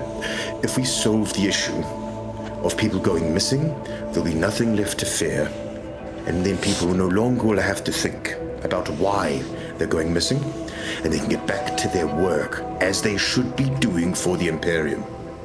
And speaking of heads, if we lay a few Xenos pikes in front of here, well, everybody will have an enemy to unite against. Nothing more unifying than the glorious burning of Xenos. I believe this is our play. I truly do. I think it's the issue. We solve the fear when we solve the problem. There are rampant Xenos causing infighting with our people, then they must be squashed. For the Emperor. For the Emperor. For the Emperor. For the Emperor. Well, it sounds like you lot have a plan. But please, may I ask one favor? Yes, of course. Do not kill any more people of Ostia. Actually, with that in mind, would you be able to escort us towards the ruins? I would hate for us to come across another group of people who would block us. Paul had a similar question. I would hazard against that, Sister Argenta, for one reason. If that servitor head that's been following us around were to catch wind of us, the Ecclesiarchy, or Euphrates' people, it could tip him off if he is involved. What about a Surely stamp? the people wouldn't turn against the Confessor. How about we keep the Confessor safe, just in case, but still take with us a mark of her authority? A stamp of approval. I am happy to offer a symbol of my authority to ensure you have safe passage. Please do. And with that, I frantically try and remember what the thing is called, because everything's called something weird. Weird and pseudo-Latin. Yeah, exactly. 236. Marcus Bulbacus. Marcus Bulbuckaruckaduckus. She passes. There it is. She passes over her chaplet Ecclesiasticus. Jesus. Yeah. Which is this. She passes that over to whoever requests it. And says, please, go with the grace of the God Emperor. And if you find any Xenos scum, destroy them.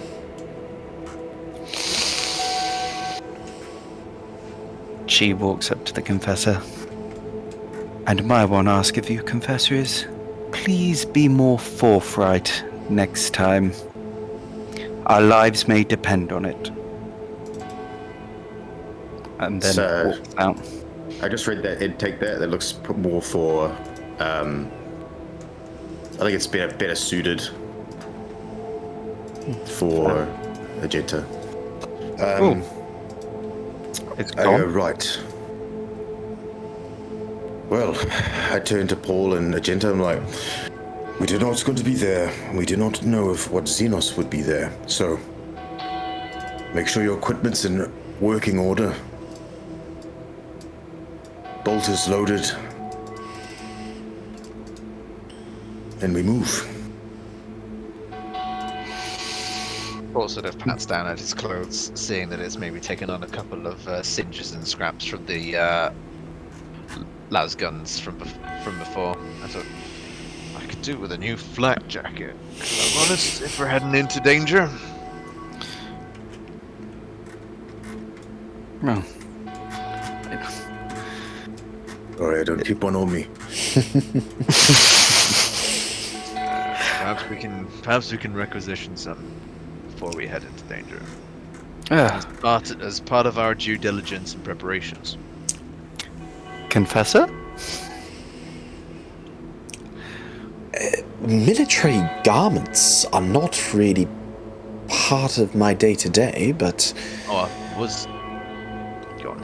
you could certainly try at Outpost Polaris. I'm sure they'd have some surplus equipment there.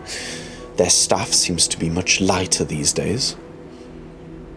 Outpost Polaris. Yes, if you see, To our northeast. Might be quite a few hours. yes, the colonel there is, I believe, a man called Bilnus. Colonel Bilnus, that's right. I'm sure he'd be able to requisition whatever you needed. Right, well, we best be prepared, so if you need to requisition some gear, I suppose we should do that first.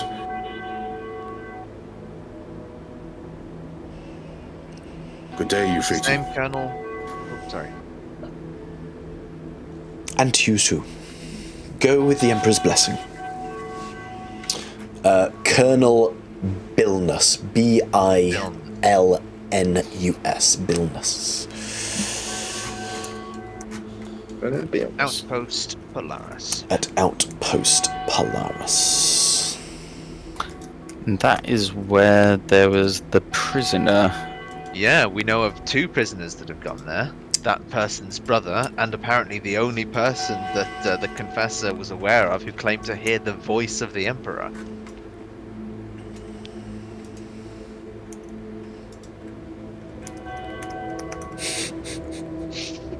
Tom just nodding on camera, going, "Yes, those are definitely things I've told you." Those are yes." definitely things I've said. This is correct. Cool. To requisition some gear. If only you guys had like a, I don't know, like a trusty bike or like a Torx Prime or something that could just Yeah, no, it was a shame that one just sort of like evaporated into thin air. Oh dear. Oh well, walking's good for the soul. Ed, are you poking your head in there? Oh no, I thought that was the exit. Oh right, that's fine. But if you are poking your head in there, you would just see row upon row of very modest bed settings cramped together. Clearly, the priests of the ecclesiarchy are all sleeping in the bell tower, aside from Euphrati. Right, so you're heading to Outpost Polaris. Yep. Okay. Yes, we are. I'm gonna need some help with requisition. I have influence 1. Same. Well. Wonderful. So, you journey along. I'm going to progress the time a bit more.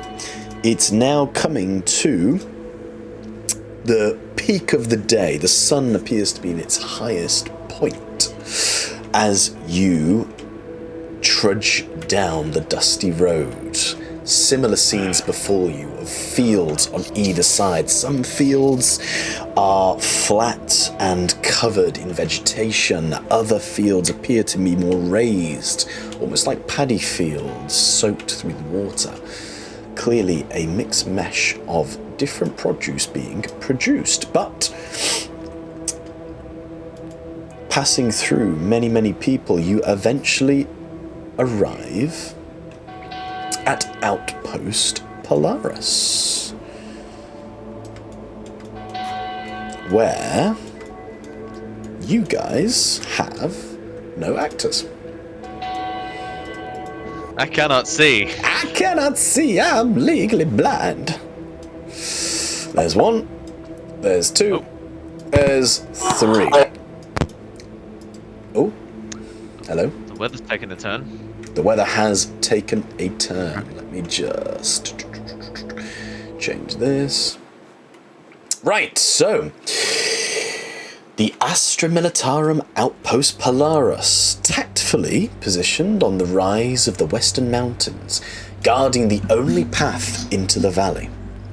The outpost consists of an immaculately kept Imperial bastion, which also functions as the Astra Militarum storehouse, barracks, and armory. As you approach, the rain starts to come down heavily, and you see 2 guardsmen stood behind a barrier sharing a loam stick each. And a loam stick, for those not familiar with 40k, is a fag. As in a cigarette. As in a cigarette, yeah, not a smoking twink. dudes. Yeah. No, you got it right the first time. They're smoking each other.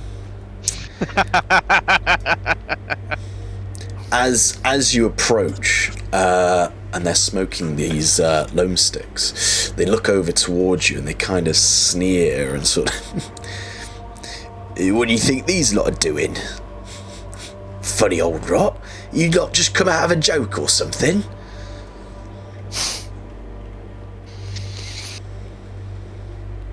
Excuse me, soldier. Oh look, they're talking. What do you lot want over here? Don't get many visitors over this way. As you were. Hey, what? No, we're not just letting anyone in. Hey.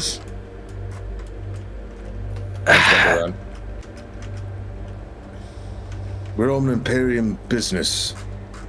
I suppose you should get back to your watch.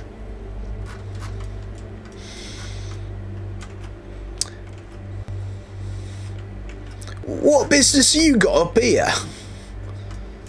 No one comes this Is way. none of your concern, soldier? Well, it's our outpost, so you might be our concern. No, it We're is under not order. your outpost. At all. Well, we guards it. Carries on. Hey, Soldier. Colonel's gonna be right pissed off about this. Where's he going? Argenta grabs him. Grabs him. I'm He goes, here. just what? I suggest you were. Have you seen the size of him, soldier? He's clearly an angel of the Emperor. And then pulls out her symbol of authority from the rogue trader. We are on Imperium business. if you see a man who's 7 foot tall and is built like an actual house, he is most likely an angel of the Emperor. And in those cases, you let them through. And if they tell you to do something, I beg you to do it if you value your life.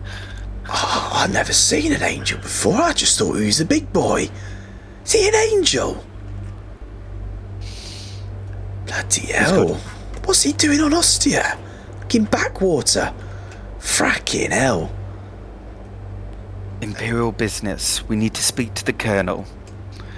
Right, alright, well, let us help then. Alright, hang on. Just... Sorry, your angel ship. And he goes and... Lord will suffice. He opens the paddock for you. As the door opens. As you were. Right, you are. As you step inside, it is a sparse and barren setting. The building feels quite big, but not many people to speak of. At the desk, you see a scribe servitor as he's tapping away neatly at his with his quill and parchment. A row of cogitators line the walls and a staircase in the far side. As you come through, the servitor looks up and then goes back down and carries on typing, ignoring you.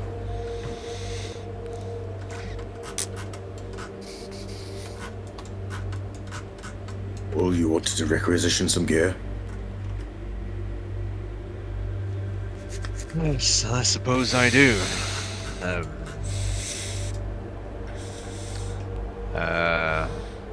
Although I do not think my authority here will carry much weight.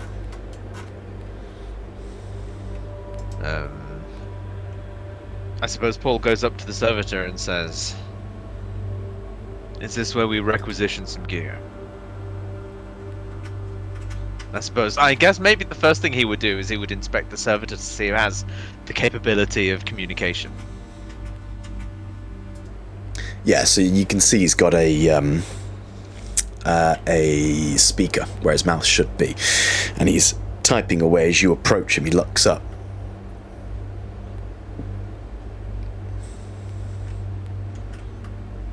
Changing voice mod.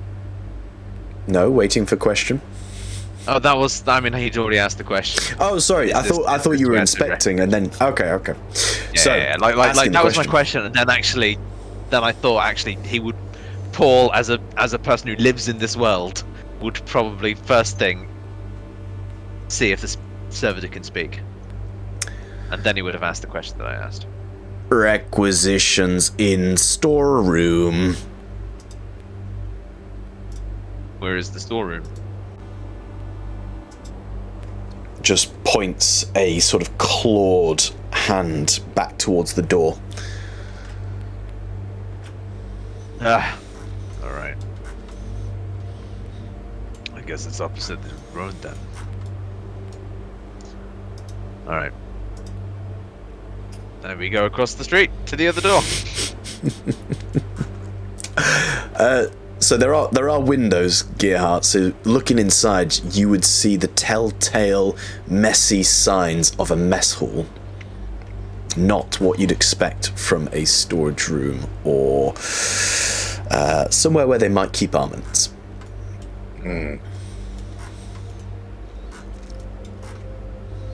Looks empty. There's an eerie silence about the place. Is there anyone in there, or that? No one there. What's the current state of the mess hall? Is it like messy and shit? It's not tidy at all. Like it's not it's lived in, if that makes sense. It looks like sort of a university student digs maybe 8 months into the tenancy. Like, there's plates all over the place, they're clearly not tidied up after themselves, there's spilt things on the floor that haven't been cleaned, that kind of thing. Well, in that case, Paul would just lead back out into the rain and just sort of call over to the two guardsmen and just say, "Oi, where's your storeroom?" Well, storeroom's down there at the far end. It's opposite the training ground, but I thought you wanted to talk to the Colonel first. We need to requisition some gear first, and then we'll speak to the Colonel, then leave. Alright, well, you're probably going to give Bilnus a bit of a shock when you walk in there, but be my guest. Like musical chairs, building edition. Much obliged. Gerhardt, you find a locked door. It is a heavy plasteel bolted door. Would be very, very difficult to break even with explosives. Definitely don't want to break in. This one opens. This one the door does opens indeed open. And as you enter, you see a fairly clean, neat waiting area with what should be a window into what appears to be a storeroom. There is a man sat at a desk reading some pamphlets and materials, and you do give him quite the shock as you walk in. Oh, what are you? Well, who are you? This outpost is a sorry state. Oh, well, it would be. They don't want us here anymore. They keep taking people away. There's only 4 of us left, 5 of us left. There's not many.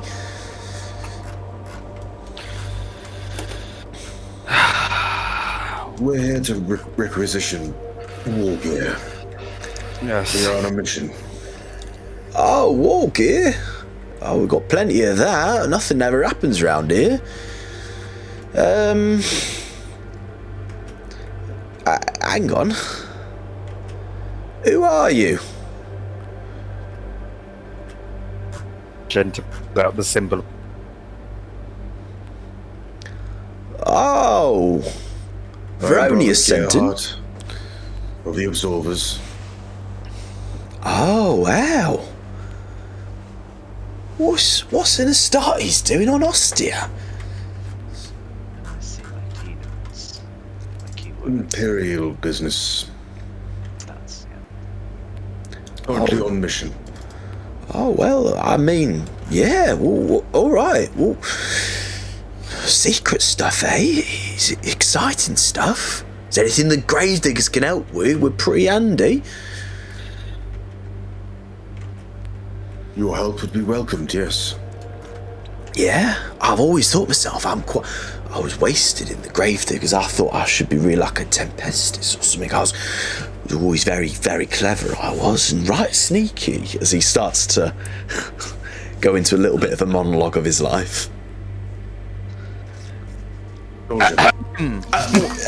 Sorry, yes. What was it I could help with? What were you after? War gear. Well, yeah, I mean, I've got cupboards full of the stuff. Sat around doing nothing. So what do you want? Well, I'd like to requisition some flak armor if you've got it. Oh, flak armor. Oh, let me have a look. See, flak armor. Let me see it. Let me see if I can find flak armor. You see, we've got so much stuff in here. There's so many different things you wouldn't believe, and I'm just trying to find the flak armor. It's on page 233. Yeah, I'm glad you know where it is, because honestly, I ain't got a bloody clue. Paul's just over an Argos catalogue. Yeah. Yeah. Flak This thing armor. right here. Oh yeah, flak armor. Right. Yeah. Well, if if you throw us a little influence roll, that'd be wonderful. It's only a 4. It's only a 4. I've only got 1 influence. Can I help? Yeah, you can help with an influence check. You've used your symbol of authority. He knows you come from a place of authority to request this stuff, so go for it. So it'd be Sister Argenta's 3 as a bonus dice to Paul's 1. So 4 dice roll. What's the DN? 4. 4. Right. Okay. Each one of these needs to be a success. Or 2 just have to be 6s. Or 2 have to be 6s. Yeah. All right. Where's my bookmark? Oh! Oh! He fucking does it! He fucking does it! We fucking go! Sister Argenta, thank you. Well, look what I've got here. I think I've got your size and everything. What do you... 40 inch, 40 across the chest? I think that'll suit you, won't it? I'll do alright. I'll make it fit. Aye. There you go. Sister. Oh, it's better than just sitting in our warehouse doing nothing. Awesome. How do I equip it then? Myself, I'm looking for a dueling grip for my blade. A dueling grip? Oh. I mean, I'll have a look. It's not something we tend to have round here. Let's have a look. I mean, if you give us a DN4 roll as well, might be able to find one. I'm happy for you to take some glory as well if you want some extra die. Can I help with that as well? No, because you've used your one per session to help Simon. Yeah, which is why, like, with that knowledge in mind, I'm happy, James, for you to use any glory. Okay. Oh, where's my... Let's see how... I mean, I might roll just badly, so we'll see. Okay, it's DN4. It's not showing the glory, is it? I can see 3 glory. Oh, so that's a 2 and a 4. It's not going to happen. So, no dueling grip for today. I'm sorry, your lordship. It doesn't look like we've got a dueling grip that would fit yours. They're all teeny tiny things. I mean, you're welcome to take. If I use glory, that's still It's still unlikely, but like, I mean, you'd need all of them to pass. Oh, there it is. No, you don't. Right? We're getting there. So should I use it? I mean, you could use wrath to re-roll the one you've got, and then you could roll glory, couldn't you? Yeah. Okay, I'm gonna give it a go. I'll re-roll using wrath.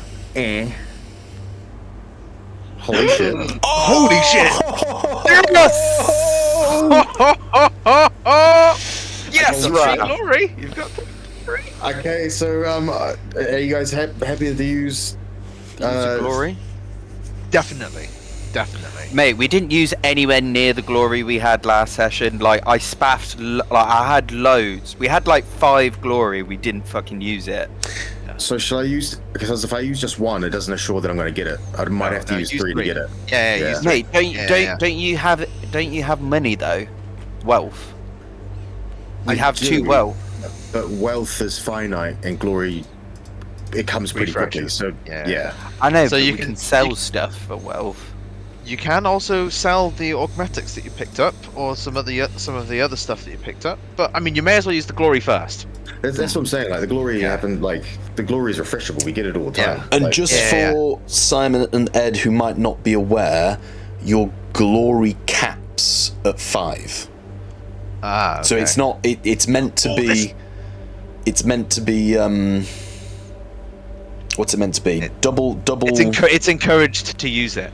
Yeah. So it's not working out properly. I'm so happy, but I'm so sad at the same time. It's 2 6s. 2 6s. If I would have said eviscerator, I would have got it. Fuck.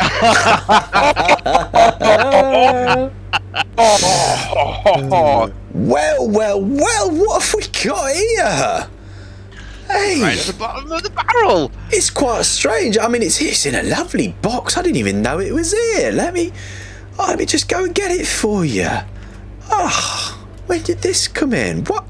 It's probably been sent here by mistake. What are we gonna use one of these for? There is massive. I can't even get my hand round it. My hand's not gonna get round that. Here, you take that, sir. Thank you. It saves us Much having to pack it appreciated. all, doesn't it? What I will say, James, with all things like augmetics, like upgrades, you've got it in your bag. You can't just equip it. You have to get it fixed on. Yeah, well, am I able to do a tech roll? Like, if I was if I had great tech, is that something you can do, or do you got to go to someone? I would allow a tech roll, but similar to surgery, there'll be various negative applies depending on like where you are. So if you're like out in the field, there'd be like a +1 negative essentially, whereas if you're like in a workshop, that's gonna take away that +1 negative, and you know that varying degrees. I might save it for when I get my eviscerator. And Just put it on there. same with the augmetic. If you fail the roll, there's always the chance that it gets damaged and you can't use it. Yeah, I don't want to do that. I don't want to do that. Fuck, I should have gone for the eviscerator. Oh, I would have it right now. Well, I mean, if you had it, if it's here, but I know. Ah, that's a shame. But dueling grip, that's one thing you've had your eye on for a little while. I would also like to. How do I go about selling the augmetic I currently have? I don't want a chance putting that thing in there and losing an eye or something. Oh, well, sir, I mean, it's a lovely augmetic, but it's not really something I can take off you for now. Maybe, don't know, maybe someone on the Forge Worlds might like the look of it. Definitely looks like Mechanicus tech. It's the kind of thing they'd be quite interested in. Forge World. Thank you very much, soldier, and thank you for finding this war gear. It's going to help us do the Emperor's work. Oh, you're very welcome, and thanks for all your hard work, like keeping us all safe. You're a blessing to the Emperor, I tell you. But I thought you was coming here to interrogate our prisoner. We were expecting that. Well, I mean, when you three just walked in, I assumed he's only through that door there. I just thought maybe Colonel had sent someone to have another chat with him, see if he'd come to his senses. Whereabouts is the Colonel, by the way? We would like to have a chat with your prisoner. Oh, Colonel! This is a bit of a two stones, one bird kind of situation. Ah, see, well, Colonel, he's back up the road a little bit in that smaller building next to the Chimera, which is a Chimera, and you'd know he's in here. He's usually on the top floor, you see. He's like standing around his tap map, having a look at things. I think he's trying to remiss about his glory days of being in wars. Doesn't really like it here, does he? Gerhard, Thank you, soldier. We might ask the Colonel if we could perhaps borrow that Chimera on our journeys. And It would save us a lot of time. it would. And we could do a lot of holy retribution. I mean, soldier, and just before we go speak to your Colonel, do you have any bolt gun ammo spare? I only have one magazine left. Bolt gun ammo. It's not really something we use a lot here in the Guard. We've got lots of las packs if you want las packs, but bolt gun ammo, I mean, if you want some of that, you're gonna have to give me. Well, I would say you could. Oh no, you can give me an influence test, but it's a 2 + 1, so it'd be a 3. Oof. But we got lots of las packs if you need. I do have my las pistol I could lend you. Ooh, I could do with a pistol, but I could Do you have any pistols? Well, you see, you've already requested a bit of war gear for your friend over there. Yes, I will.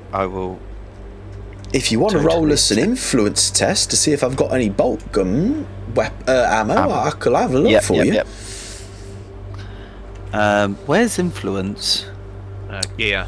If you go to your gear, Yeah, hardware. haha, gear. Mine's still free. It Yeah, still says free. that sounds about right. Well, I've Fellowship. got free. But I thought it was fellowship, which is free, and then -1. But then you get pluses based on your keywords for the thing. But You've got a bolt +1 for ammo? being a sister. Yeah, so it you would must have be. a +1 from somewhere else, and then a +1 from your fellowship. Or maybe a +2 from your fellowship. So your fellowship, That's 3. you've got a fellowship 3, so it'd be fellowship -1, so it'd be 2, and you get a +1 for being Sister Argenta, which would give It you goes back up to 3. 3. So where would the other one come from? Well, I Well, don't know. that's what he has. He has 3. Yeah, So he's got 3. that's Yeah. it. Oh, well, there you go. Yeah. 3 is correct. I'm Sister going to Argenta is use the most one of influential my of the three of them. wrath. Go for it. Come on. Oh, well, looky what we got here. We just happen to have another box. These requisition people at the Departo Manufactorum, they get it all wrong. We don't need these. There you go. As you get...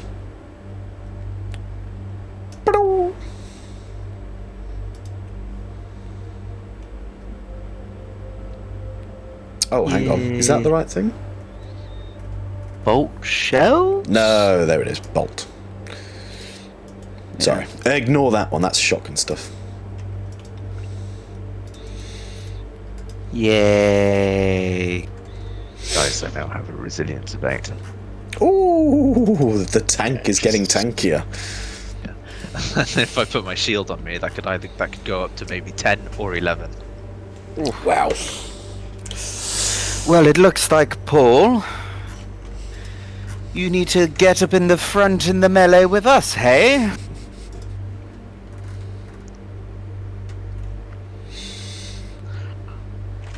We'll see how circumstances arise. My specialty is to back you up from relative safety. Don't jump in the Chimera just yet, Paul. It's not a flamer variant, by the way, just to let you know. I know. Rolls a crit! No. Excuse me, Servitor, can you inform the Colonel that we're going to Oops. need to meet him?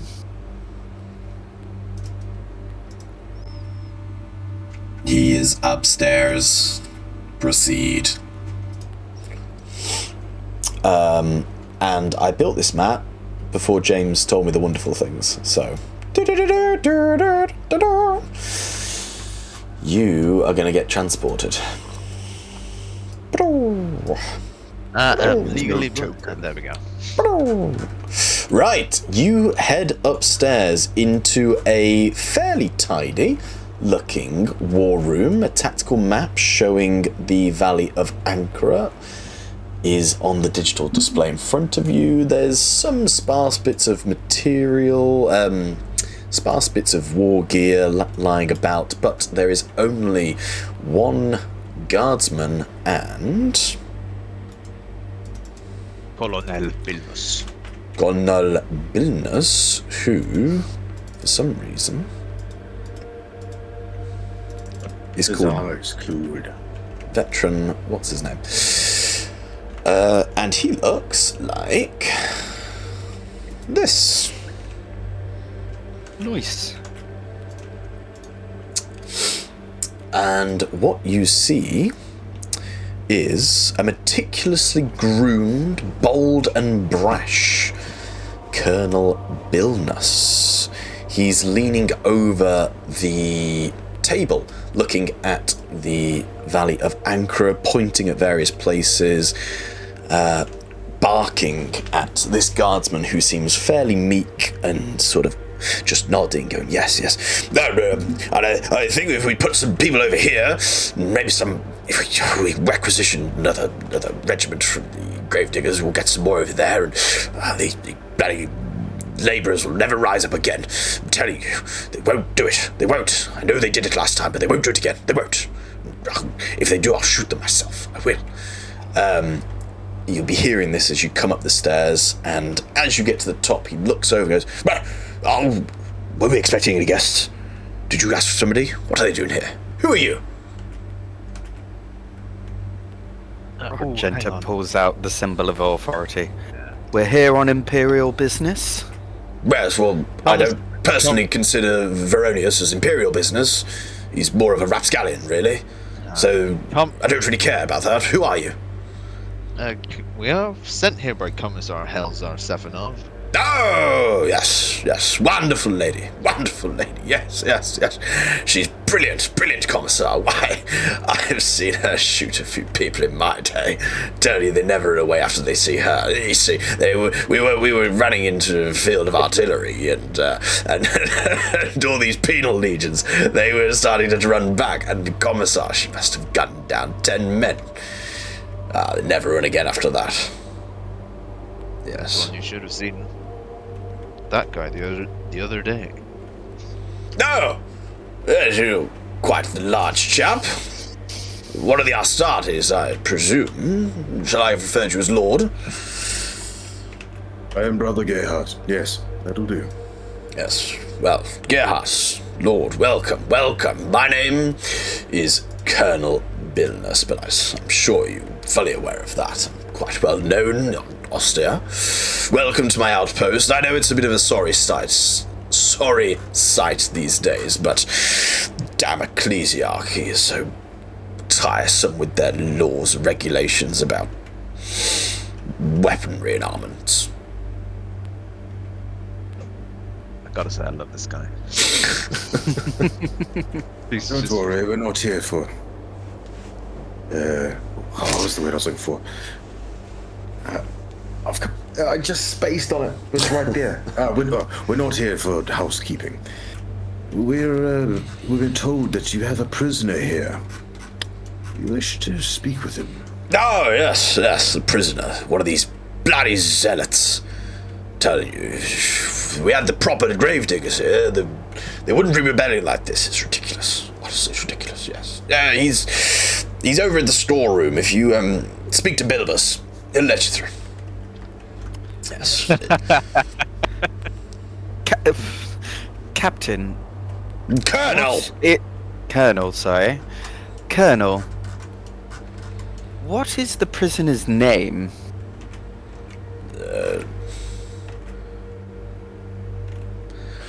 Looks down at the guardsman.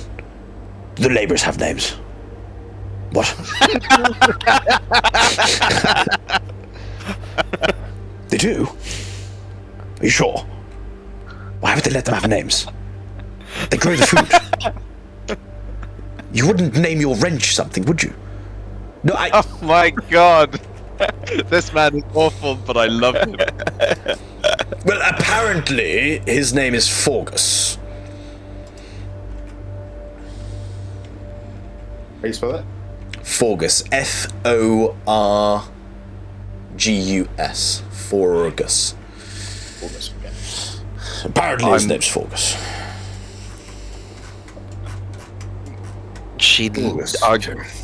Argenta looks over to Paul, hoping this is...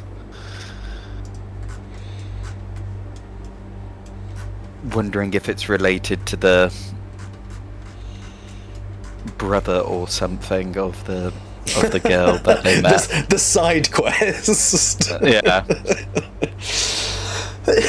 I can't remember what she said her brother was called. I didn't write it down quick enough before my brain was like, and now you no longer have access to that information.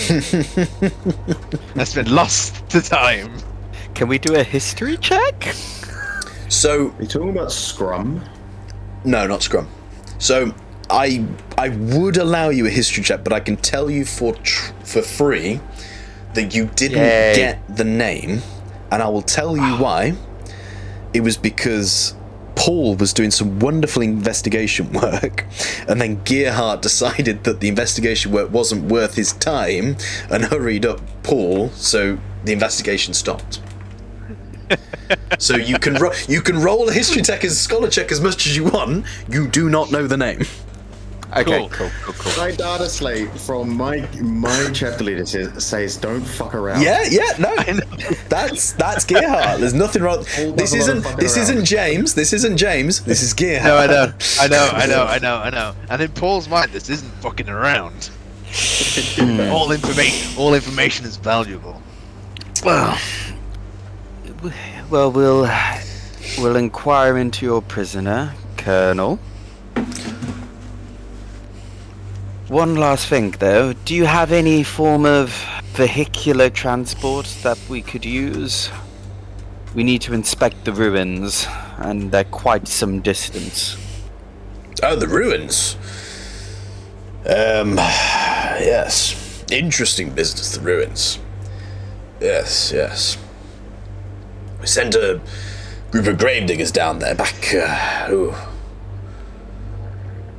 maybe 20 years ago. None of them came back. Very strange. We got one Vox message come through. The signal, you see. Very disruptive. Nothing really gets in there.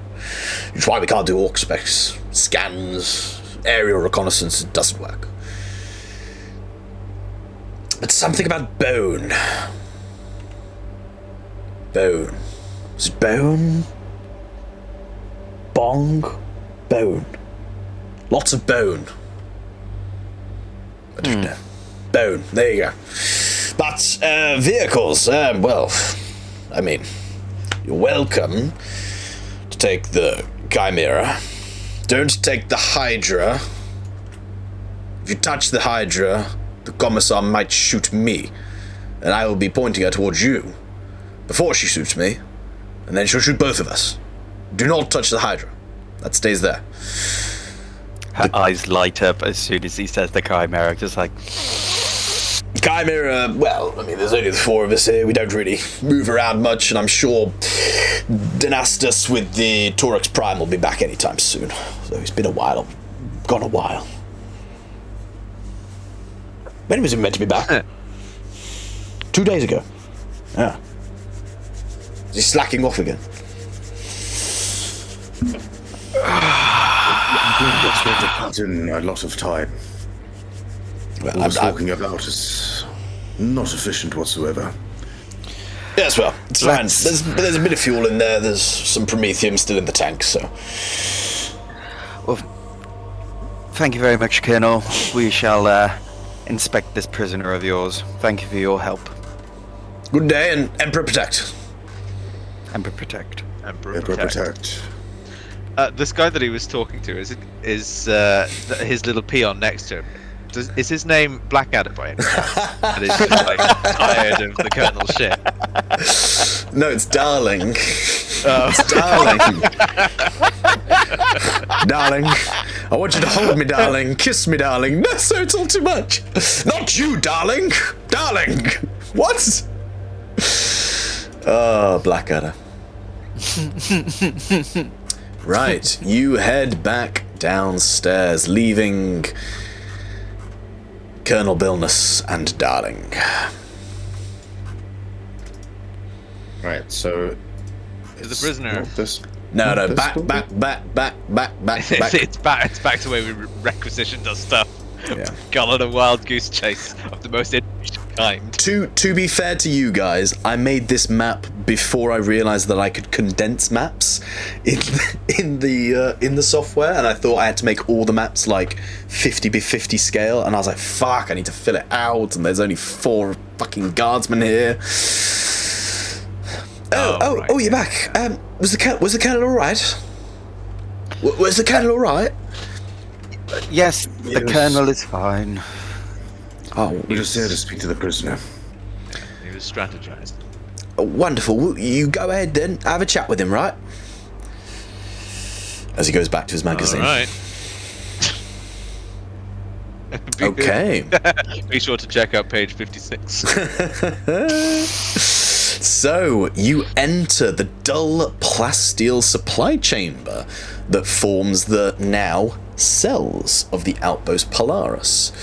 Not particularly secure and can be broken into pretty easily, really. All around you is various detritus boxes, equipment, canisters, all stacked unceremoniously on top of each other, various emptiness,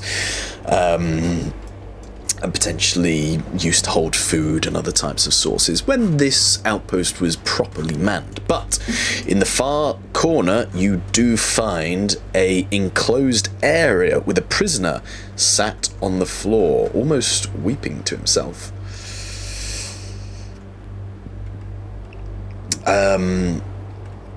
He looks very scruffy, muscular, with a tonsure haircut and a missing leg. And I will try and show you the picture if I can. If not, you'll just have to zoom on the token. Because again, some of these tokens were done differently than what they're meant to. And I can't. So, you see him sat in his makeshift prison cell, weeping to himself.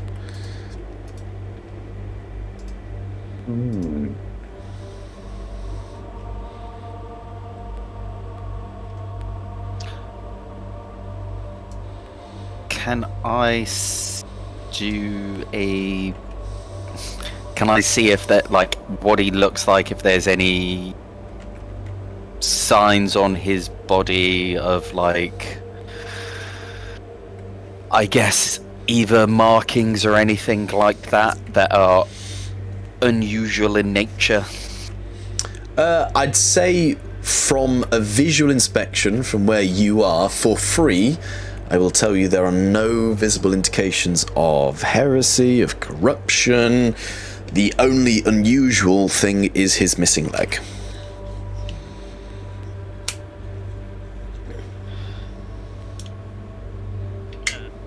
I think Paul would use his psychostaff and just tap it on the floor as if he's like knocking on a door. See if that sort of knocks this guy out of his stupor to look up at us.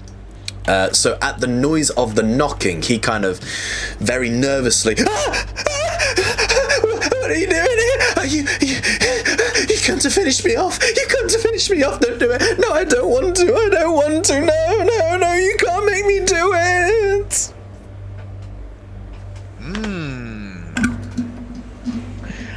Does this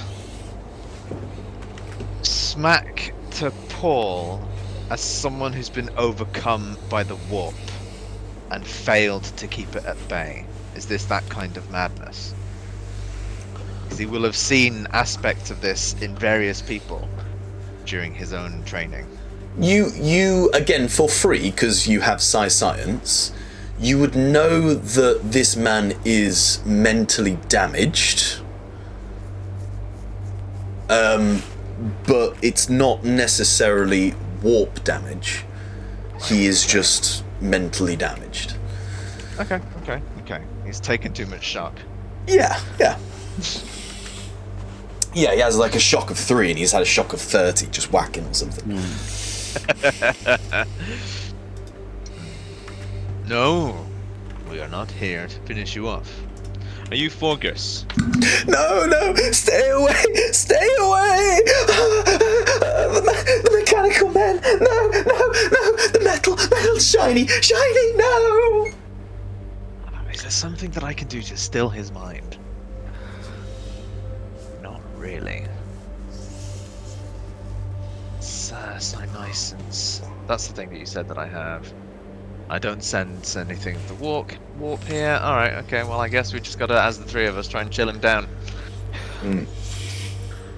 We're not here to hurt you. We just wanted to get some questions answered. Pull yourself together! Do you need any water or some food? I got some stale bread. So I've got like a few different tactics going on. So are we trying to intimidate him? Are we trying to like befriend him? Oh, definitely not. So Paul is definitely not going down the intimidation route. I think we're befriending him. I mean, Sister Argenta doesn't come across very friendly when it's pull yourself together. No, I know. That's her version of friendly. I mean, that's you her just gotta version. let Of you friendly. just get to know her.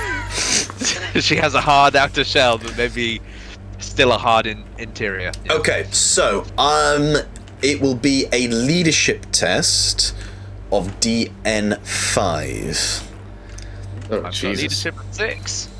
Have you got leadership of 6? Can we help? I do have a leadership of 6, so I can help someone. Well, I mean, Paul could probably do it with someone else's help. Well, Yeah. I mean, I would give my dice pool to someone else. So, in my mind, Paul is only a psyker. He is beneath the other two. Sure, yeah. They should take the lead when it comes to interrogation. However, he is helping in a way by trying to be a calming presence. And that is the approach in which he has done. So he's trying to support his betters. Sounds good. Why is Ed so confused by that?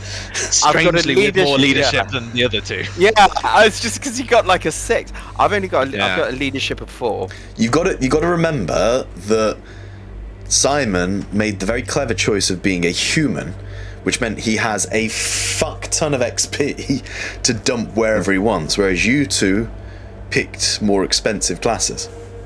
Yeah. I'm still a human. But what's your leadership, James? 3. Alright. She'll try and say it as the kindest way possible. Pull yourself together, servant of the Emperor. Has he not spoken to you? So, give me a DN5 leadership test with a +6 on the bonus. Do you know how to do that, Ed? If you don't, it's okay. On the dice pool bit, I put the bonus, which is a 3. Wait, what's the bonus? So 6. where it says DN base, Yeah, change that to 5. yeah, done that. Where it says DN, where it says dice pool 4, don't touch that. Where And it then says put dice bonus pool 6. 0 bonus, put a 6. Yeah, that's where I went wrong. Oh, Oh, crit. That's like your 3rd crit of the game. Oh, wow! Don't forget that with a DN5 and you've got a 9, you can shift some of that either to Get a better outcome. or can you shift for wrath? Fuck, can you shift for wrath? Yeah. Yeah. Yeah. Well, the Wrath critical just gave us an automatic point of glory, which, by the way, it should be 1 because we used 3 on the requisition. It should be. Thank you for reminding me. I think you can shift for wrath. You always get glory, but I think you can shift for personal wrath, or you can try and get a better outcome. Shift for personal wrath? Isn't that right? I think you can shift. You can shift for a better outcome in this situation that would probably apply here. So you can shift for damage, shift for a better outcome, shift to make things go faster, or do less time, shift for more speed. But in this position, it'd be shift for a better outcome. Yeah. Regardless, not Raph in this case. She wants to go for shift for better outcome because as she's going to be pleading with him, she's holding her book towards him. Please, pull yourself together, servant of the Emperor. Have you not? I have heard you have spoken to the Emperor himself. Just focus on his holy light, and it shall calm you down. Nice. Hands. So the 2 things you probably want here, there's improved quality that may not work, but there's gain information. Each shift you spend earns you 1 answer to a question related to the test. So if you do ask a question and you're looking for extra information, shifting that actually grants you answers. Yeah. And what I'd got confused by is a critical will get you a point of glory, but you can then shift an exalted icon to get additional glory. That's where I was getting confused. So a critical always gives you a glory, but you can then shift an exalted icon to get glory, or as James says, you can shift it to get better information. I've got 2 shifts. One for better information, one for glory. So we shift for glory and shift for better information, and you still get a 5. So well done, team. Okay. Hey. Fucking hell, Paul. Jesus sake. I am a simple man of the people. So, the preaching and surprisingly comforting voice of Argenta rings true with poor Fergus, as he goes from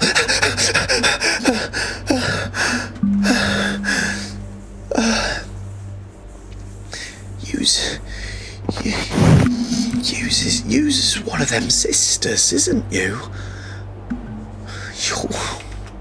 You one of the daughters of the Emperor, that's right. Oh, blessed creature.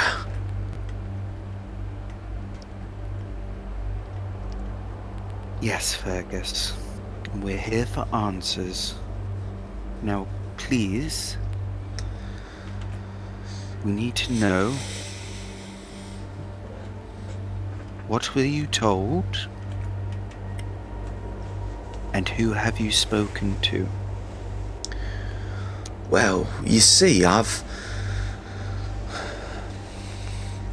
was doing my work as Children of Dawn, and they put me in the fields in the southwest, you know, near the ruins. Everything was going fine, but we'd wake up and people would be missing. I didn't really do the night shifts. They usually had the older people doing the night shifts, but people kept disappearing, so they put me on one. Well, one night, the Shades, they came out. They started taking people. And they took them away to the ruins. They were so fast, I could barely see them. They was like shades, like the shadows themselves had come out to steal us. And then the beast came. One night they brought out a terrible beast. It was huge and hairy, and it ripped my leg off. It tore my leg off. I thought it was going to take me into the ruins and eat me. I couldn't stay there. Them fields in the southwest, it's a death sentence for anyone who goes there. That monster will eat you, or the shadows will take you.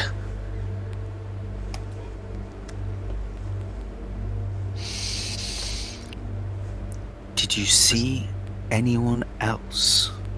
Was it just the shadows, or was there anyone else from town that was there? Was it just labourers? No, it was just us labourers in the fields, like we always do. Is it always the southwestern fields where people are taken? Do you know? Well, pretty much. It's the fields nearest to the ruins. You don't really hear about people disappearing up in the north. That's why I came here as fast as I could. I ran. I hopped. I crawled. It's as far as I can get from the ruins. Why did you Argenta's not laughing. Why did you end up inside this cage? Well, you're the only people who've really treated me like a human being.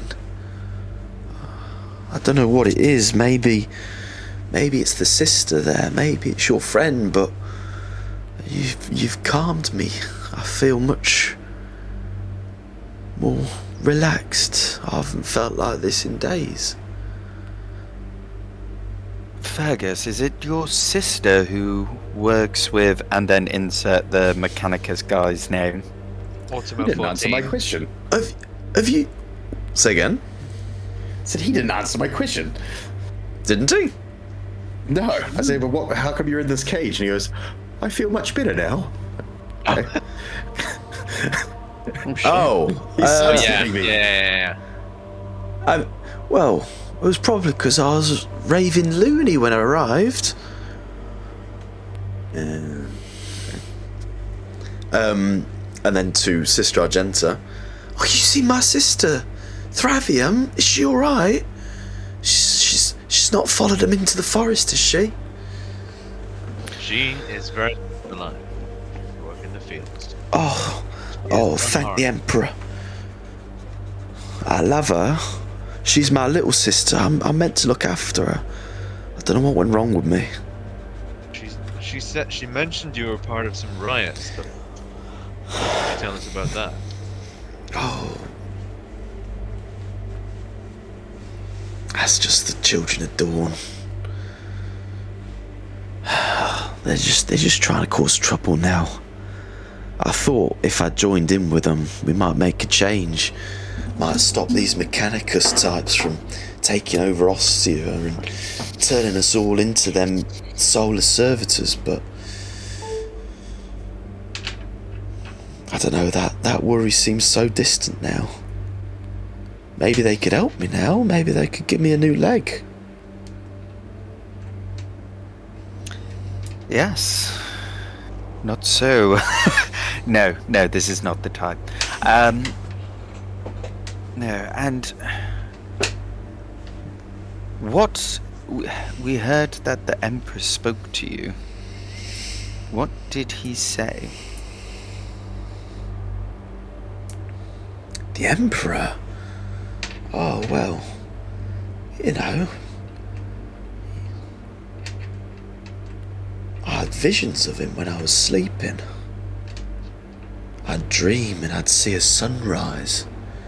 It was a sunrise over glorious fields, full of labourers working hard, doing our bit, farming the fields. There was always that big sun, that beautiful sun, our Emperor, the Lord of Dawn. And he was telling me that he wants Ostia for the people, not for them machines. But I don't know, it just feels like a distant memory now. This could just be so Paul would quietly say to Sister Argenta and Gerhard that this could just be the dream of someone who's lost their mind. It may not be a vision. Sounds so. Well, Fergus, pull yourself together, and hopefully we'll inform the guards that your mind is less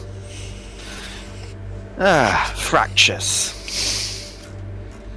Before we go, and he pulls out the handwritten note he got from Scrum. I think Scrum. Yeah. And I pass it through the bars, as I lean into the bars and put my arm through and go, would you have any idea who wrote this? I'm sorry, Lord, I can't read. It just looks like scribbles to me. Okay.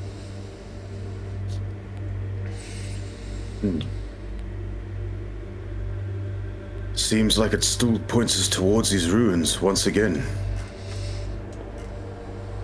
Well, at least we have a chimera now. But if you go into them ruins, just be careful of that beast. Oh, don't you worry. Paul's got a brand new jacket. spoon. This jacket will see me right. It's a damn fine jacket. Where'd you get that, Hugo Boss? Black leather. Whoa. He pops his collar. Yeah. Amazing. We'll see if we can have you returned back to the farms. Maybe have your leg tended to. But we'd be showing you faith, good faith, that you would return back to work and back with your sister. Don't you worry about these ruins or these children of the dawn. That is why we are here. We'll sort this issue. You just get yourself sorted and think about your sister. She needs you.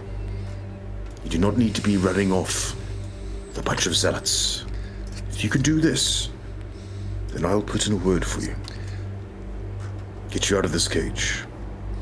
Get you back to the life that you should be living. I appreciate that. I really would. Thank you. Thank you for your kindness. I do appreciate it. I will. I'll serve the Emperor with my toil. I will. Emperor protects. The Emperor provides.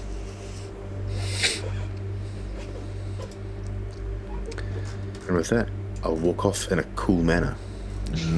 Nice. With a swagger. Got my new dueling grip. Got my new coat. Got some bolt gun ammo. I'm just happy about the fucking tank. Got myself a tank. Yeah. I mean, technically, should be an influence 13 to get the tank, but it's fine. It's fine. Yeah, but the colonel is useless. Yeah, the colonel said you can have it. So if you're borrowing it, you're not getting it. I know. Oh. Sorry, excuse me, sir. We just spoke with the prisoner. Oh yeah, how was he? He seems to have collected himself. We think you should probably let him go now. Oh really? He was a raving loon when he turned up, screaming and shouting about shiny things, trying to take him to meet the Emperor. Well, you can speak to him now and see for yourself. Oh, whoa. But he's to be returned to the Mechanicus to get his wounds treated and to go back to his toil. You do not waste men, especially when they should be feeding Ostia and the Gilead system as a whole. Oh, that's mighty kind of you. Thank you. I will see to it.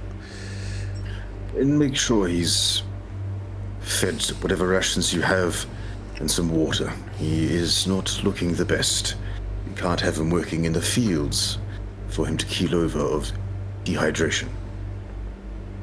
Oh, certainly. I'll make sure he's all right. Thank you very much. Emperor protects. Emperor protects. All right. All right. Haven't killed a single person, okay? We're not murderers. We're helping people. We're not murder hobos. Turning over a new leaf, okay? This is a new Gerhardt. New Gerhardt, new Argenta. We're being kind to the populace. We're not automatically murdering them. There's no blood in sight, okay? Gerhardt is a lot more chill when there's no blood around. Yeah. He is. Which is amazing. Neither of these two have said anything about what they saw. They're like, you had fangs and red bloodshot eyes. It's like, he was going to ask about it, but we were too busy trying to get out of there, and then we immediately started talking to people at the farmstead. There's been some more pressing issues. Well, that's a good thing that you've got a nice journey in a chimera where you'll have lots of time to talk to each other. Yeah, there's for Gerhardt there would be like an uneasy vibe knowing that he knows you two saw but haven't said anything. So he's like, maybe they didn't see. Maybe they didn't. maybe this is normal. Gerhard, are you used to are you able to drive one of these things? I have some experience. Insert, I've got free in pilot. I've got some. I've spent some time driving different vehicles. Yes, part of the scout training. Oh, perfect. Well, I cannot wait to get my hands on this cannon. Oh, God. Okay. I guess I'll be on the box then. So, with that, Sister Argenta practically dripping between the legs, climbing into this chimera, you have successfully supported one of the poor people of Ankara. You have gathered information relating to the ruins, what you might potentially find there, and have been given the good graces and blessings of the majority of the factions in Ankara. Well, how we turned that around, As I do not know. Gearhart turns the ignitions and starts to feel the rumble of the engine turning over and the smell of burning promethium percolating through into the body of the vehicle, you slowly set off on your journey to the ruins. And with that, Like riding a bike. we will end today's session. Fucking A!